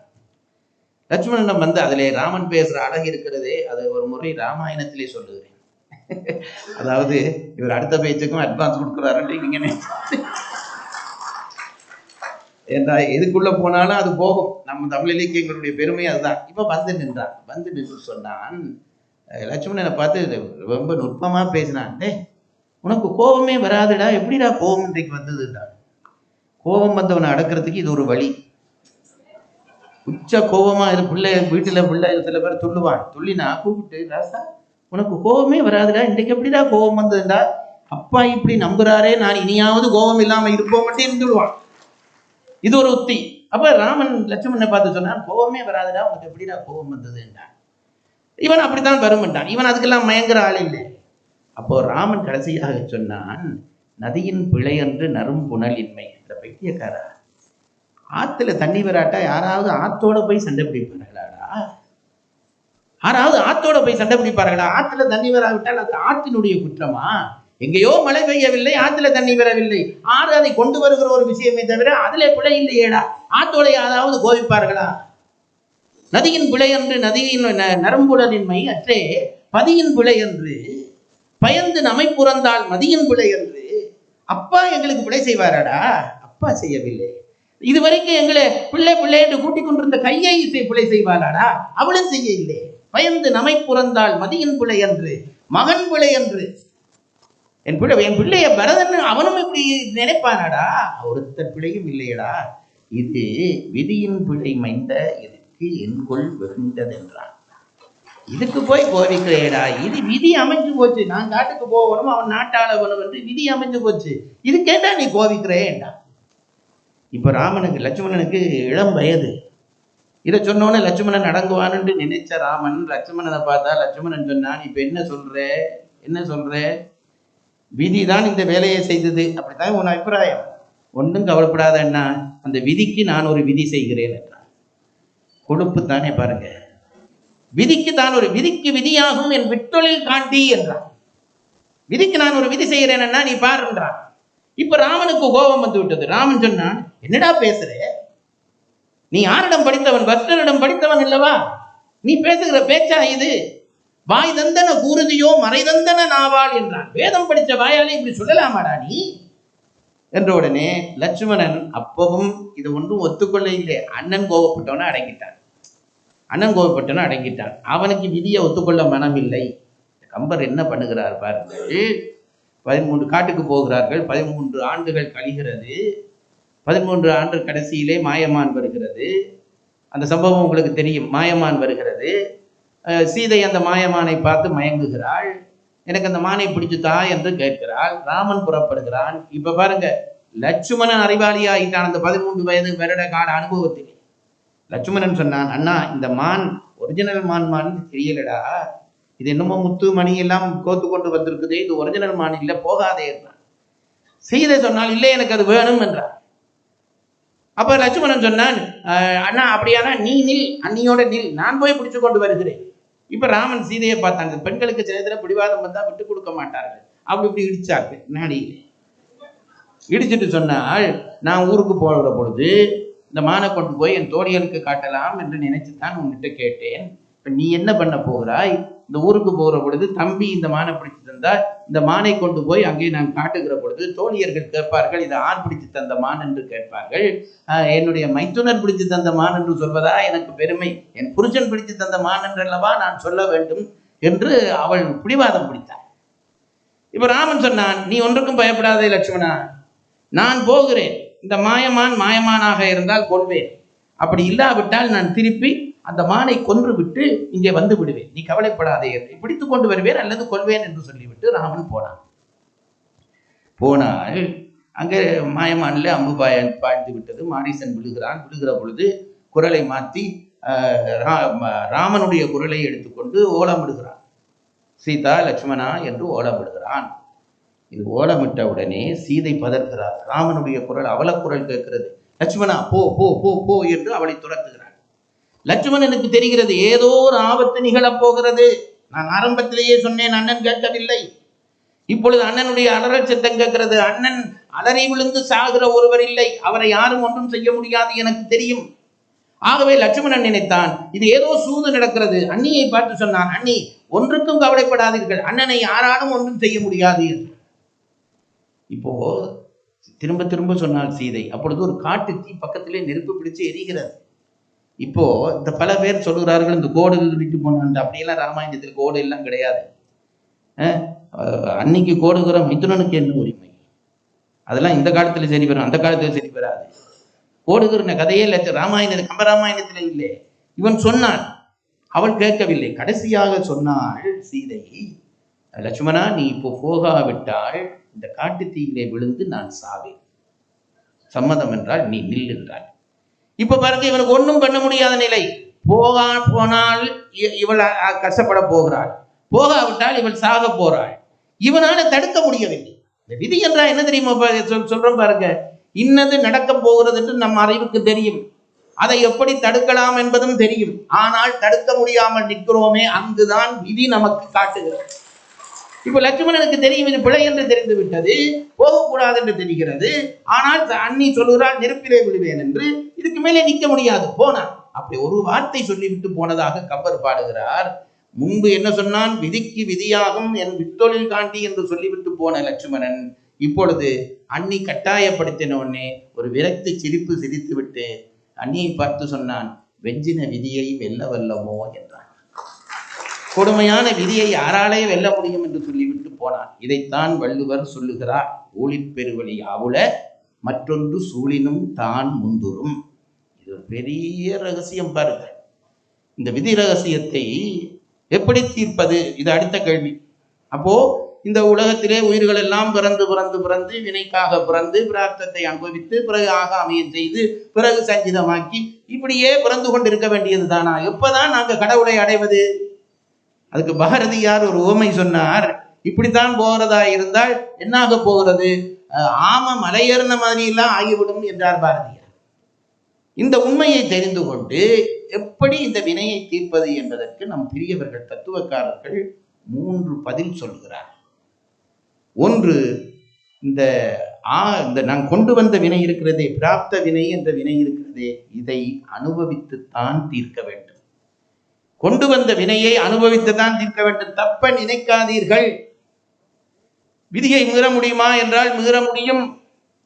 எப்படி முடியும் என்றால், வலிமையாக நீங்கள் அந்த விஷயத்தை நினைத்து இதை மீற வேணும் என்று நினைத்தீர்கள் என்றால் ஒரு எல்லையிலே மீறி விடலாம். ஆனால் அது உங்களுக்கு நல்லதல்ல.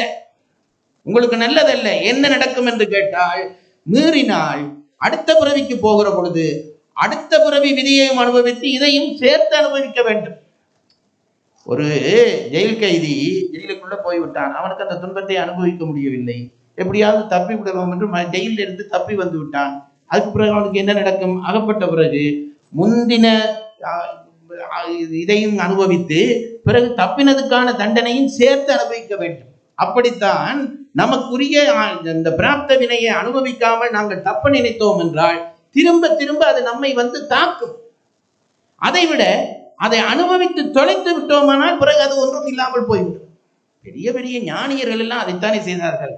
ராமகிருஷ்ண பரமஹம்சருக்கு, ரமண மகரிஷிக்கு எல்லாம் கேன்சர் வந்தது என்று சொல்கிறார். கேன்சர் வந்ததா? அப்போ அவருடைய பக்தர்கள், ரமண மகரிஷியுடைய பக்தர்கள் எல்லாம் வந்து நின்று கேன்சர் கட்டியாக பொங்கி விட்டது, வரியிலே துடிக்கிறார். அப்போ அவர்கள் வந்து கேட்கிறார்கள், சுவாமி நீங்கள் அனுமதித்தால் எங்களுக்கு தெரிந்த வைத்தியர்கள், பெரிய படித்த வைத்தியர்கள் இருக்கிறார்கள், அவர்களை கொண்டு வச்சு ஆபரேஷன் செய்திடலாம் என்றார்கள். ரமண மகரிஷி சிரிச்சுட்டு சொன்னாராம், போங்கடா பைத்தியக்காரங்க, அது இருந்துட்டு போகட்டும்டா, நினைக்க முடியுங்களா? ஏனென்றால் இந்த முறை இதில் இருந்து தப்பினால் இதை அனுபவத்துக்காக இன்னொரு தரம் பிறக்க வேண்டும் என்று அந்த ஞானிக்கு தெரிந்திருந்தது. அவர் சொன்னார், இல்லை. அதுக்கு பிறகு அவர்கள் விடாப்பிடியாக கேட்டார்கள், இல்லை நாங்கள் பண்ண போகிறோம். சரி பண்ணுங்க. வந்த டாக்டர்கள் இந்த மயக்க மருந்து ஊசியை எடுத்தார்கள். அதை போட்டுட்டு தான் ஆப்ரேஷன் பண்ணணும்ட்டு. அதெல்லாம் ஒன்றும் வேணாம் பண்ணுங்கடான்ட்டு பேசாமல் இருந்தார்.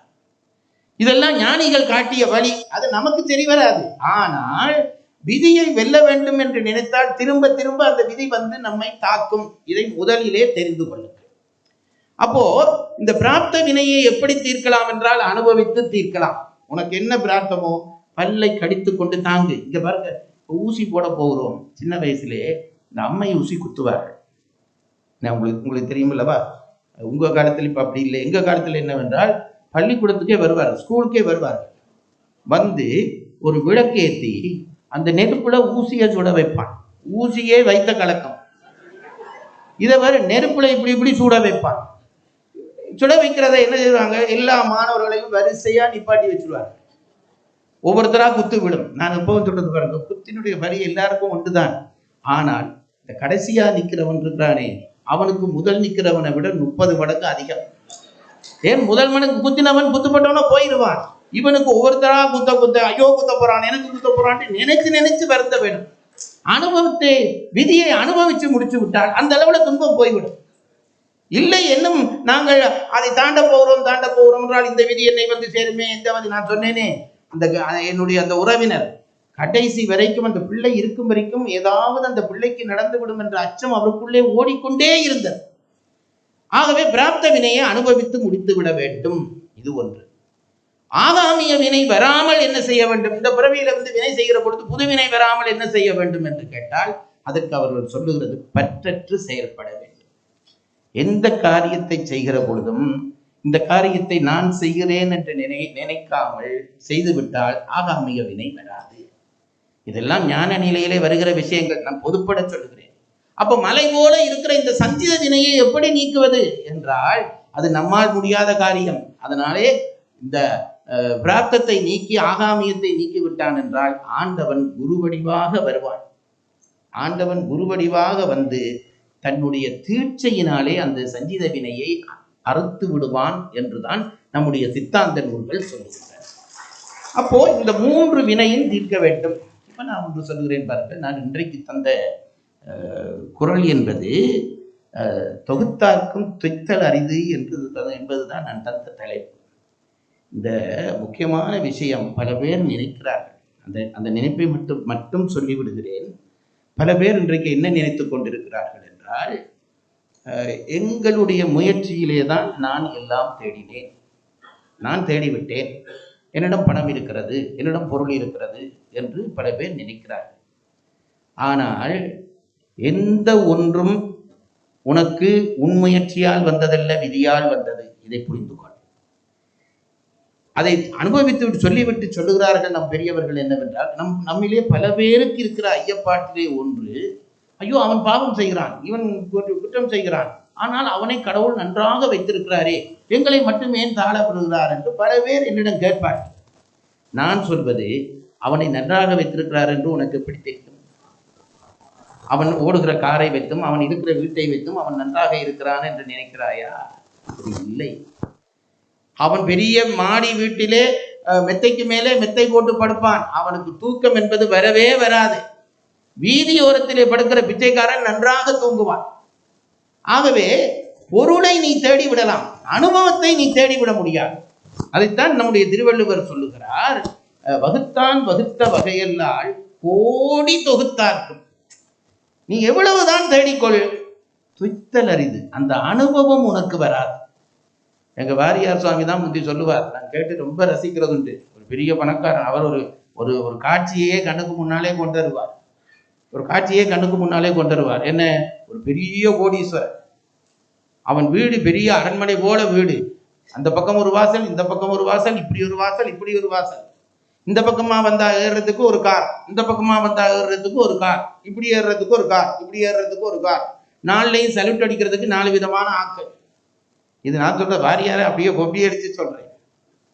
அவர் வீட்டுக்கு ஒரு நாள் வாரியார் விருந்துக்கு போனார். விருந்துக்கு போனால் இப்படி இருக்கை குஷன் எல்லாம் போட்டு உட்கார வச்சிருக்காரு. வாரியார் சொல்றார், அப்படி உட்கார்ந்தா உள்ளுக்கே போய் பாதாளத்துக்கு போயிடும்ங்கிற மாதிரி மென்மையான அந்த குஷன் உட்கார்ந்து இருக்கிறார். பார்த்தால் எல்லாம் விரல் வைக்கிற இடம் கூட கோடி ரூபாய் பெறும் என்ற அளவுக்கு இருக்கிறதா. எல்லாம் வெள்ளி தட்டங்கள், தங்க தாம்பாளங்கள், எல்லா இடமும் பொருள் நீந்து குவிந்து கிடக்கிறது. தன்னை சாப்பிட கூப்பிட்டார்களாம். அது ஒரு பெரிய 16 பேர் உட்கார்ந்து இருக்கக்கூடிய மேசை. அந்த மேசையிலே போய் தான் உட்கார்ந்து விட்டாராம். உணவு வகைகள் வைத்திருக்கிறார்களாம். எல்லாம் வெள்ளி வெள்ளி கிண்ணங்களிலே எத்தனையோ வகை உணவு. சேக்கலார் சொன்னது கூட 24 வகை உணவு. உண்டி 4, சுவையில் 6. உண்டி 4, வகையில் 6, சுவைத்திறத்தில் ஒப்பிலா என்றாரே. 4 வகையான உண்டி, 6 வகையான சுவை. அப்ப 4 24 வகையான டிஷ் வச்சிருக்கிறார்களாம் மேசையில். இந்த சாப்பாடை தின்றது வாரியாருக்கு. அவர் அன்றைக்கு விரதமா வேற இருந்துட்டாரா.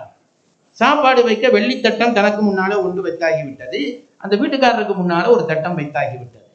இப்போ ஒவ்வொரு உணவா எடுத்து வைக்கிறார்களா. அந்த வீட்டுக்காரருக்கு ஒன்றும் வைக்கவில்லையா, தனக்கு மட்டும் எல்லா உணவையும் வைக்கிறார்கள். எல்லாம் பார்த்தா நெய்யும் தேனுமா வடிதான். சாமியாருக்கு ரொம்ப, வாரியாருக்கு ரொம்ப மகிழ்ச்சி. எல்லா உணவும் வைத்து விட்டார்களாம். பார்த்தால் அந்த பக்கத்திலே ஒரு சின்ன வெள்ளி கிண்ணம், அது மூடி போட்டிருக்கிறது. அதை மட்டும் தொடவில்லை. வாரியாருக்கு பெரிய கவலையாக போய்விட்டது. இதுக்குள்ளே என்ன மர்மம் இருக்கிறதோ என்று நினைத்தார். நாங்கள் அப்படித்தானே, 24 சாப்பாடு இருந்தாலும் 25வது சாப்பாடை பார்த்து நம் வயிறு ஏங்கும். அதை வாரித்தானே இந்த புஃபையை நடத்தி நடத்தி ஏமாத்துகிறார்கள். பல வகையான உணவு வைக்கப்பட்டிருக்கிறது. வாரியார் நினைத்தார், வச்சதை சாப்பிடுவோம் அப்படின்னு நினைக்காம, இந்த கிண்ணத்துல ஏதோ போட வந்துட்டு இந்த அம்மா மறந்து போய் விட்டுட்டுதோ, மூடி இருக்குதே, இதுல என்ன இருக்க போதோன்னு நினைச்சு மெல்ல ஒரு மாதிரி, அம்மா அந்த கிண்ணம் நீங்க திறக்கல போல இருக்குன்னு வாய் விட்டே சொல்லிட்டார். சொன்னா அந்த அம்மா மெல்ல ஒரு கவலையோட புன்னகிச்சு, அது நம்ம ஐயாவுக்கு சாமி என்று திறந்தாள். அதுக்குள்ள ஒரு மூஞ்சூறு தலை மாதிரி அந்த இதுல என்ன ராக்கியில செய்த ஒரு சின்ன புட்டு இப்படி எட்டி பார்க்கலாம். இங்க பாருங்க, வாரியார் சுவாமிக்கு கார் இல்லை, வீடு இல்லை, மெத்தை இல்லை, ஒன்றும் இல்லை. இவ்வளவும் சாப்பிட முடியுது, அவ்வளவும் இருக்குது. அவருக்கு சாப்பிட முடியவில்லை. வாரியார் இதை சொல்லியே சிரிப்பார். ஆகவே வகுத்தான் வகுத்த வகையல்லால் கோடி தொகுத்தார்க்கும் துய்த்தல் அரிது. சாப்பிட கூட முடியாதுயா. அது நீ செய்த பலன் செய்திருக்க வேண்டும். ஏன் நன்மை செய்ய வேண்டும் என்பதற்கு பதில் சொல்லுங்கள். நன்மை ஏன் செய்ய வேண்டும் என்றால், நீ இந்த பிறப்பிலே துன்பத்தை பட்டு கஷ்டப்படுகிறாய் அல்லவா, இந்த விதி கொள்கை எத்தனை நம்மை பக்குவப்படுத்துகிறது என்று பாருங்கள். இந்த பிறவியிலே உனக்கு விதியினாலே துன்பப்படுகிறாய் அல்லவா, இத்தனை துன்பம் வந்தது என்று கவலைப்படுகிறாய் அல்லவா, சரி, இந்த கவலையை நீக்க முடியவில்லை, விட்டுவிடு. அடுத்த பிறவியிலாவது நீ கவலைப்படாமல் இருக்க வேண்டும் அல்லவா. இந்த பிறவியிலே ஒப்பாரி வைத்து என்ன பிரயோஜனம்? நீ செய்ததை அனுபவிக்கிறாய், அனுபவிக்கத்தான் வேண்டும். அடுத்த பிறவியிலாவது உனக்கு நன்மை வர வேண்டும் என்றால் இந்த விதிக்கொள்கை விளங்கினால் இப்பொழுதே நன்மை செய்ய தொடங்கு. யாருக்காவது நன்மை செய்து கொண்டே இரு, அடுத்த பிறவியிலே நீ சந்தோஷம் அனுபவிக்கிற ஒருவனாக வருவாய். இது விதிக்கொள்கை நமக்கு தருகிற உறுதிப்பாடு. விதியை வெல்லலாமா வெல்ல முடியாதா என்ற ஒரு கேள்வியை கேட்டேன். நம்முடைய பெரியவர்கள் வெல்லலாம் என்றும் சொல்லி இருக்கிறார்கள். இது என்னடா இது, இந்த என்னமோ வடிவேலு படத்துல வருகிறது மாதிரி வரும் ஆனா வராது அந்த மாதிரி சொல்றாரே என்று நீங்க நினைப்பீர்கள். ஆனால் இது ரெண்டுக்கும் மாறுபாடான கருத்து உண்டு. ஆனால் இந்த கருத்துக்கு உள்ளே நுழைந்து தேடினால் மாறுபாடின்மை தெரியும். நம்முடைய சமயத்திலேயே விதியை வெல்லலாம் என்பதற்கான மேற்கோள்கள் பெரியவர்கள் சொல்லி இருக்கிறார். அது எங்க என்று சொல்லுகிறேன். ஞானசம்பந்தர் ஒரு முறை தன்னுடைய பக்தர்களோடு ஒரு கோயிலுக்கு போகிறார். கோயிலுக்கு போனால் கோயிலுக்கு போய் சேர்ந்து விட்டார்கள். கோயிலுக்கு போய் சுவாமி கும்பிட வேண்டும் என்ற ஆர்வத்தோடு போகிறார்கள். இப்ப மாதிரி சுற்றுலா போக இல்லை, சாமியை பார்க்க வேண்டும் ஆர்வத்தோடு போகிறார்கள். அங்க போனால் எல்லாருக்கும் ஒரு குளிர் காய்ச்சல் வந்து விட்டது. போன பக்தர்களுக்கு எல்லாம் குளிச்சு கோயிலுக்கு போக முடியலை. எல்லாரும் கிடந்து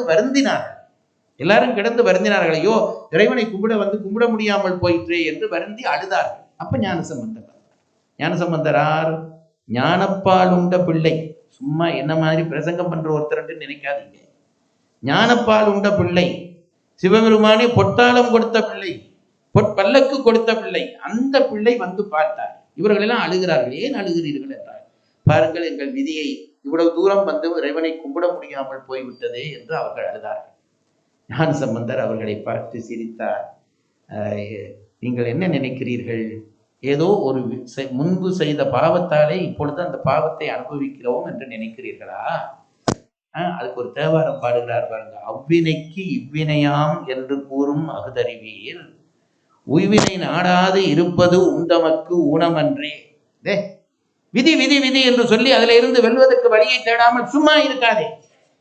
உய்வினை நாடாது இருப்பது உந்தமக்கு ஊனம் என்றே சொல்லிவிட்டு சொன்னார், இறைவனை நீ கும்பிடு, கைவினை செய். இறைவனுக்கு செய்தால் என்ன லாபம் வரும் என்றால், செய்வினை வந்து தீண்ட பெறாது திருநீல கண்டம் என்றார்.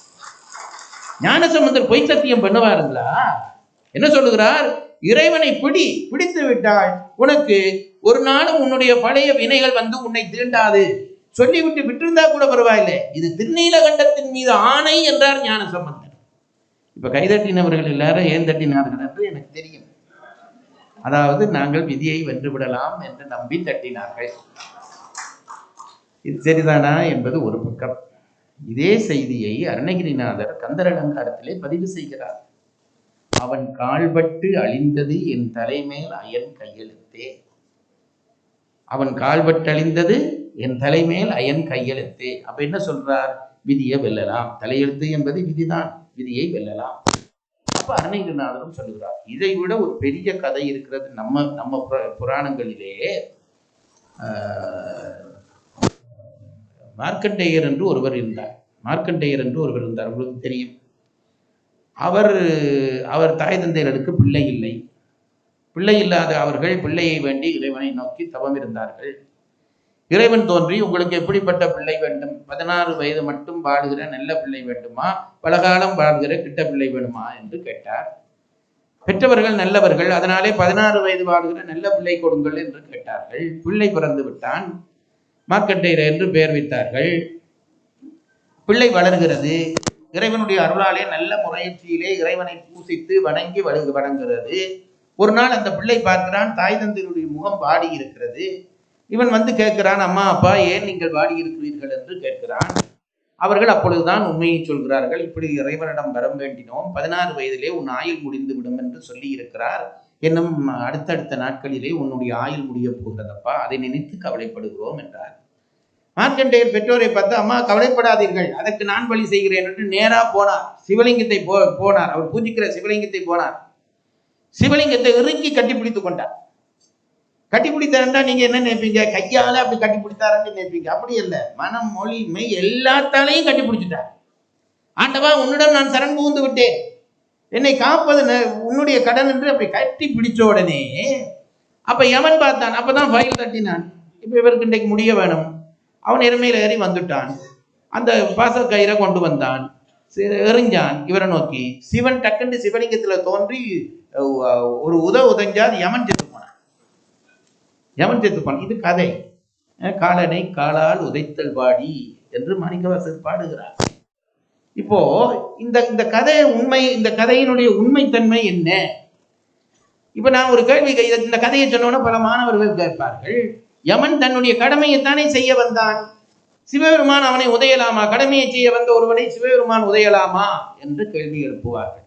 அப்போ இறைவன் எழுதி அனுப்பிய அந்த தலையெழுத்து மாறி இருக்கிறதே, மார்க்கண்டர் பிறகும் 16 வயதாகவே வாழ்ந்தாரே, இதெல்லாம் எப்படி? அப்ப விதியை வெல்லலாமா என்று கேட்ட பொழுது இந்த கேள்வியை உள்வாங்கி நான் என் ஆசிரியரிடம் கேட்டேன். அவர்தான் சொன்னார், விதியை வெல்லலாம், சந்தேகம் இல்லை, வெல்லலாம்.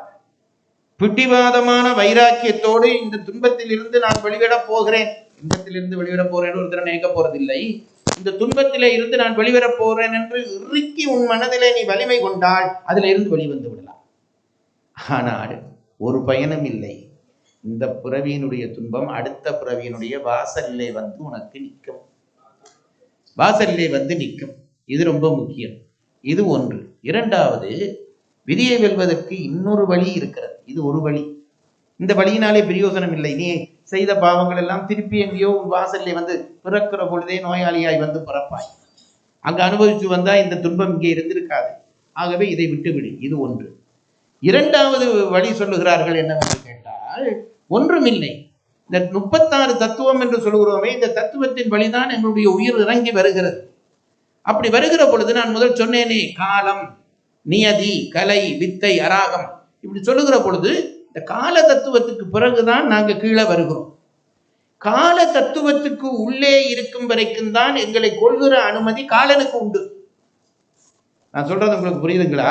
கால தத்துவத்துக்கு உட்பட்டு நிற்கும் வரைக்கும் தான் காலன் எங்களுக்கு எஜமானன், அவன் எங்களை கொள்ளலாம். மார்க்கண்டர் என்ன செய்யார் தெரியுமா? சிவனை இறுக பற்றினார்டா என்ன பண்ணினார் தெரியுமா? தத்துவங்களை கடந்து கடந்து கால தத்துவத்தை கடந்து சிவதத்துவத்துக்குள்ளே நுழைந்து விட்டார். சிவதத்துவத்துக்குள்ளே நுழைந்து விட்டால் அதுக்கு பிறகு அவர்களை கை வைக்க காலனுக்கு உரிமை இல்லை. இவர் அங்க நுழைஞ்சது தெரியாம காலன் வந்து கை வச்சான். அதனாலதான் சிவபெருமான் உதைச்சு அவனுக்கு கொன்றார். இதை என் ஆசிரியர் சொன்னார். 2 வழிதான் பாருங்கள். வைராக்கியமாக நீங்கள் மீளலாம், அதனாலே பயனில்லை. இறைவன் திருவடியை பற்றி கொண்டே மேலேறிவீர்களே ஆனால், காலத்தை கடந்து விட்டீர்களானால் இந்த விதி நம்மை ஒன்றும் செய்யாது. இது 2ஐயும் புரிந்து கொள்ளுங்கள். திருவள்ளுவர் விதியை 2ஆக பிரித்து காட்டுகிறார். ஒன்று ஆகூல், அடுத்தது போகூல். இந்த ஊழ் என்ற சொல்லை 2ஆக பிரிக்கிறார். ஆகூல் என்றால் ஆகும் ஊழ், அடுத்தது போகும் ஊழ். இந்த 2 விதியும் நம்மை வந்து தாக்கும். இருந்தாற் போல சில நாட்களிலே ஒரு வருஷத்திலே எல்லாம் நன்மையாக நடக்கும். அப்ப என்ன தெரிந்து கொள்ள வேண்டும்? எனக்கு இப்பொழுது ஆகூல் நடக்கிறது.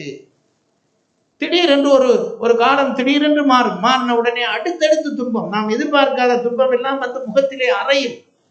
அப்ப என்ன நடக்கிறது? நம்மிடம் போகூல் வந்து விட்டது. இந்த ஆகூல் போகூல் என்கின்ற 2மாக ஊழ் வந்து நம்மை சாரும். அந்த ஊழ் நமக்கு நியதி தந்தால்தான், அனுமதி தந்தால்தான் இந்த உலகத்திலே நாம் நிம்மதியாக வாழலாம் என்பதை சொல்வதற்காகத்தான், ஊழினுடைய வலிமையை சொல்வதற்காக ஒரு அதிகாரத்தை திருவள்ளுவர் அமைக்கிறார். அந்த அதிகாரத்திலே அவர் சொல்லுகிற முக்கியமான 2 குறள், ஊழின் பெருவழி யாவுல, மற்றொன்று சூழினும் தான் முந்துரும். என்னதான் நீ கெட்டித்தனம் பண்ணி உனக்கு வர்ற பிரச்சனையிலே இருந்து தப்ப நினைத்தாலும், தப்புவதற்கு நீ என்ன வழி செய்தாயோ அந்த வழியின் வழியாகவே விதி உன்னை வந்து தாக்கும். ஆகவே அப்படி பயன்படாதே. இறைவனை பற்றி கொண்டு இரு. ஊசி குத்துறவன் குத்திட்டு போகும் வரைக்கும் தாங்கி கொண்டிருப்பது போல தாங்கி கொண்டிருந்து விட்டோமானால் விதியில இருந்து தப்பி விடலாம். இது ஒன்று. அது அல்லாத பட்சத்திலே நமக்கு கஷ்டங்கள் வருகிற பொழுது அந்த கஷ்டத்தை விதி வந்து மாறுகிற பொழுது நாம் அதில் இருந்து வெளிவரலாம் என்கின்ற உண்மையை நாம் கட்டாயம் தெரிந்து கொள்ள வேண்டும். அதைத்தான் திருவள்ளுவர் அழுத்தி சொல்லுகிறார். ஊழிற் பெருவழி ஆவுல. அதை விட ஒரு பெரிய வலிமை இருக்கிறதாடா. நீ செய்தது உன்னிடம் வருகிறது. நீ செய்த வேலையை கடவுள் பாசல் பண்ணி உனக்கே கையில தந்திருக்கிறார். இது ஆறுந்தந்தை. இப்ப சில பேர் துன்பம் வந்தோன்னு சொல்கிறார், ஐயோ நான் யாருக்கு என்ன பாவம் செய்தேன், எனக்கு துன்பம் வந்தது என்றால் அப்படி எல்லாம் இல்லை. நீ செய்த பாவம் தான் உனக்கு துன்பமாக வந்திருக்கிறது. நீ ஒன்றும் செய்யாத துன்பம் உனக்கு வராது. இந்த பிறவியிலே நீ பாவம் செய்யாமல் இருந்திருக்கலாம். உனக்கு எத்தனை பிறவி, அந்த பிறவிகளிலே நீ செய்த வினைகள் எல்லாம் சேர்ந்து சேர்ந்து உன்னை தாக்குகிறது. ஆகவே இறைவனை பற்றி கொண்டு அதை அனுபவித்து விடு, அல்லது இறைவனை பற்றி கொண்டு மேலே காலதத்துவத்தை நீ கடந்து விட்டாயானால் அதற்கு பிறகு விதி உன்னை ஒன்றும் செய்யாது என்ற உண்மையை எல்லாம் நம் பெரியவர்கள் சொல்லி இருக்கிறார்கள். இந்த விதியினுடைய கொள்கையை வகுத்து காட்டுவதற்காகத்தான் திருவள்ளுவர் கொண்டு வந்து அறத்துப்பாலினுடைய முடிவிலே, நான் சொல்லுகிறேன், திரும்பவும் சொல்லுகிறேன், அறத்துப்பாலிலே இல்லறம் துறவரம் முடிந்தோனே அறத்துப்பால் முடித்து விட்டது. முதல் பாயிலே வியல் தனியே, இல்லறம் துறவரத்திலே அறத்துப்பால் முடிந்து விட்டது. கடைசியிலே வருகிற இந்த ஊழியல் இருக்கிறதே, அது அந்த அறத்துப்பாலுக்கு பொருத்தமான ஒன்றல்ல, அது தனியே வைக்கப்பட்ட விஷயம். அறத்துப்பாலிலே இருந்து தனியே வைக்கப்பட்ட விஷயம். ஏன் வைத்தார் என்றால், அறத்துப்பாலிலே திருவள்ளுவர் என்ன சொல்கிறார்? நீ அறம் செய்தால் நன்றாக வாழ்வாய், இதுதானே செய்தி. பாவம் செய்தால் உனக்கு தீமை வரும், இதுதானே செய்தி. ஆனால் சில நேரத்திலே பாவம் செய்கிறவனுக்கு நல்ல வாழ்க்கை வந்து விடுகிறது. சில நேரத்திலே புண்ணியம் செய்து கொண்டிருக்கிறவன் துன்பப்படுகிறான். இப்போ ஒருத்தன் வந்து திருவள்ளுவனுக்கு முன்னாலே நின்று கேட்பான், சார் இப்ப பாருங்க, இவன் இவ்வளவு பாவத்தை செய்து கொண்டான், நல்லா இருக்கிறானே, இவன் பாவமே செய்யவில்லையே, இவனுக்கு ஏன் இந்த தீமை வந்தது என்று கேட்பான். ஏனென்றால் நம்முடைய அறிவு என்பது ஒரு பிறவியை சூழ்ந்து நிற்கிற அறிவு. எனக்கு ஒருத்தனை தெரியும் என்றால் இந்த பிறவியிலே தெரியும், போன பிறவியிலே அவன் என்ன செய்தான் என்று எங்களுக்கு தெரியாது. ஆகவே இந்த பிறவியை வைத்துக்கொண்டு நீ முடிவு செய்யாதே. அவனை சூழ்ந்திருக்கிற துன்பம் என்பது என்றைக்கோ இருந்தோ வந்த துன்பமாக இருக்கலாம். அதனாலே தான் திருவள்ளுவர் என்ன சொல்லுகிறார்? இந்த ஊழ் அதிகாரத்தை படி. மற்ற அதிகாரங்கள் எல்லாம் விதிக்கு வகுக்கப்பட்ட அதிகாரங்கள். ஊழ் அதிகாரம் விதிவிலக்குக்கு அறிக்கப்பட்ட அதிகாரம். மறந்து போகாது. அறத்தின் வழி வாழ்ந்தால் நன்றபடி வாழலாம் என்றால் ஒருவன் வந்து கேட்கிறான், அறத்தின்படி வாழ்ந்தேன் நல்லபடி வாழவில்லை என்றால் அதற்கு உனக்கு விளக்கம், நீ செய்த விதியின் காரணமாக அப்படி அமைந்து விட்டது. அவ்விய நெஞ்சத்தான் ஆக்கமும் செவ்வியான் கேடும் நினைக்கப்படும் என்று சொன்னாரே, அந்த அடிப்படையிலே விதியை அழகான ஒரு இடத்திலே வைத்து விதியினுடைய வலிமையை சொல்லி, நல்லவை செய்தவன் தீயமை அனுபவிப்பதற்கும் தீமை செய்வன் நல்லதை அனுபவிப்பதற்கும் காரணம் விதிதான் என்று கூறி, அந்த விதியினுடைய வலிமையை தெரிந்து கொண்டு வாழ வேண்டும் என்று வழிகாட்டிவிட்டு, விதியின் காரணமாக விளைகிற பொருளின்பங்களை சொல்வதற்கு அடுத்த பால்களுக்குள்ளே திருவள்ளுவர் நுழைகிறார். இந்த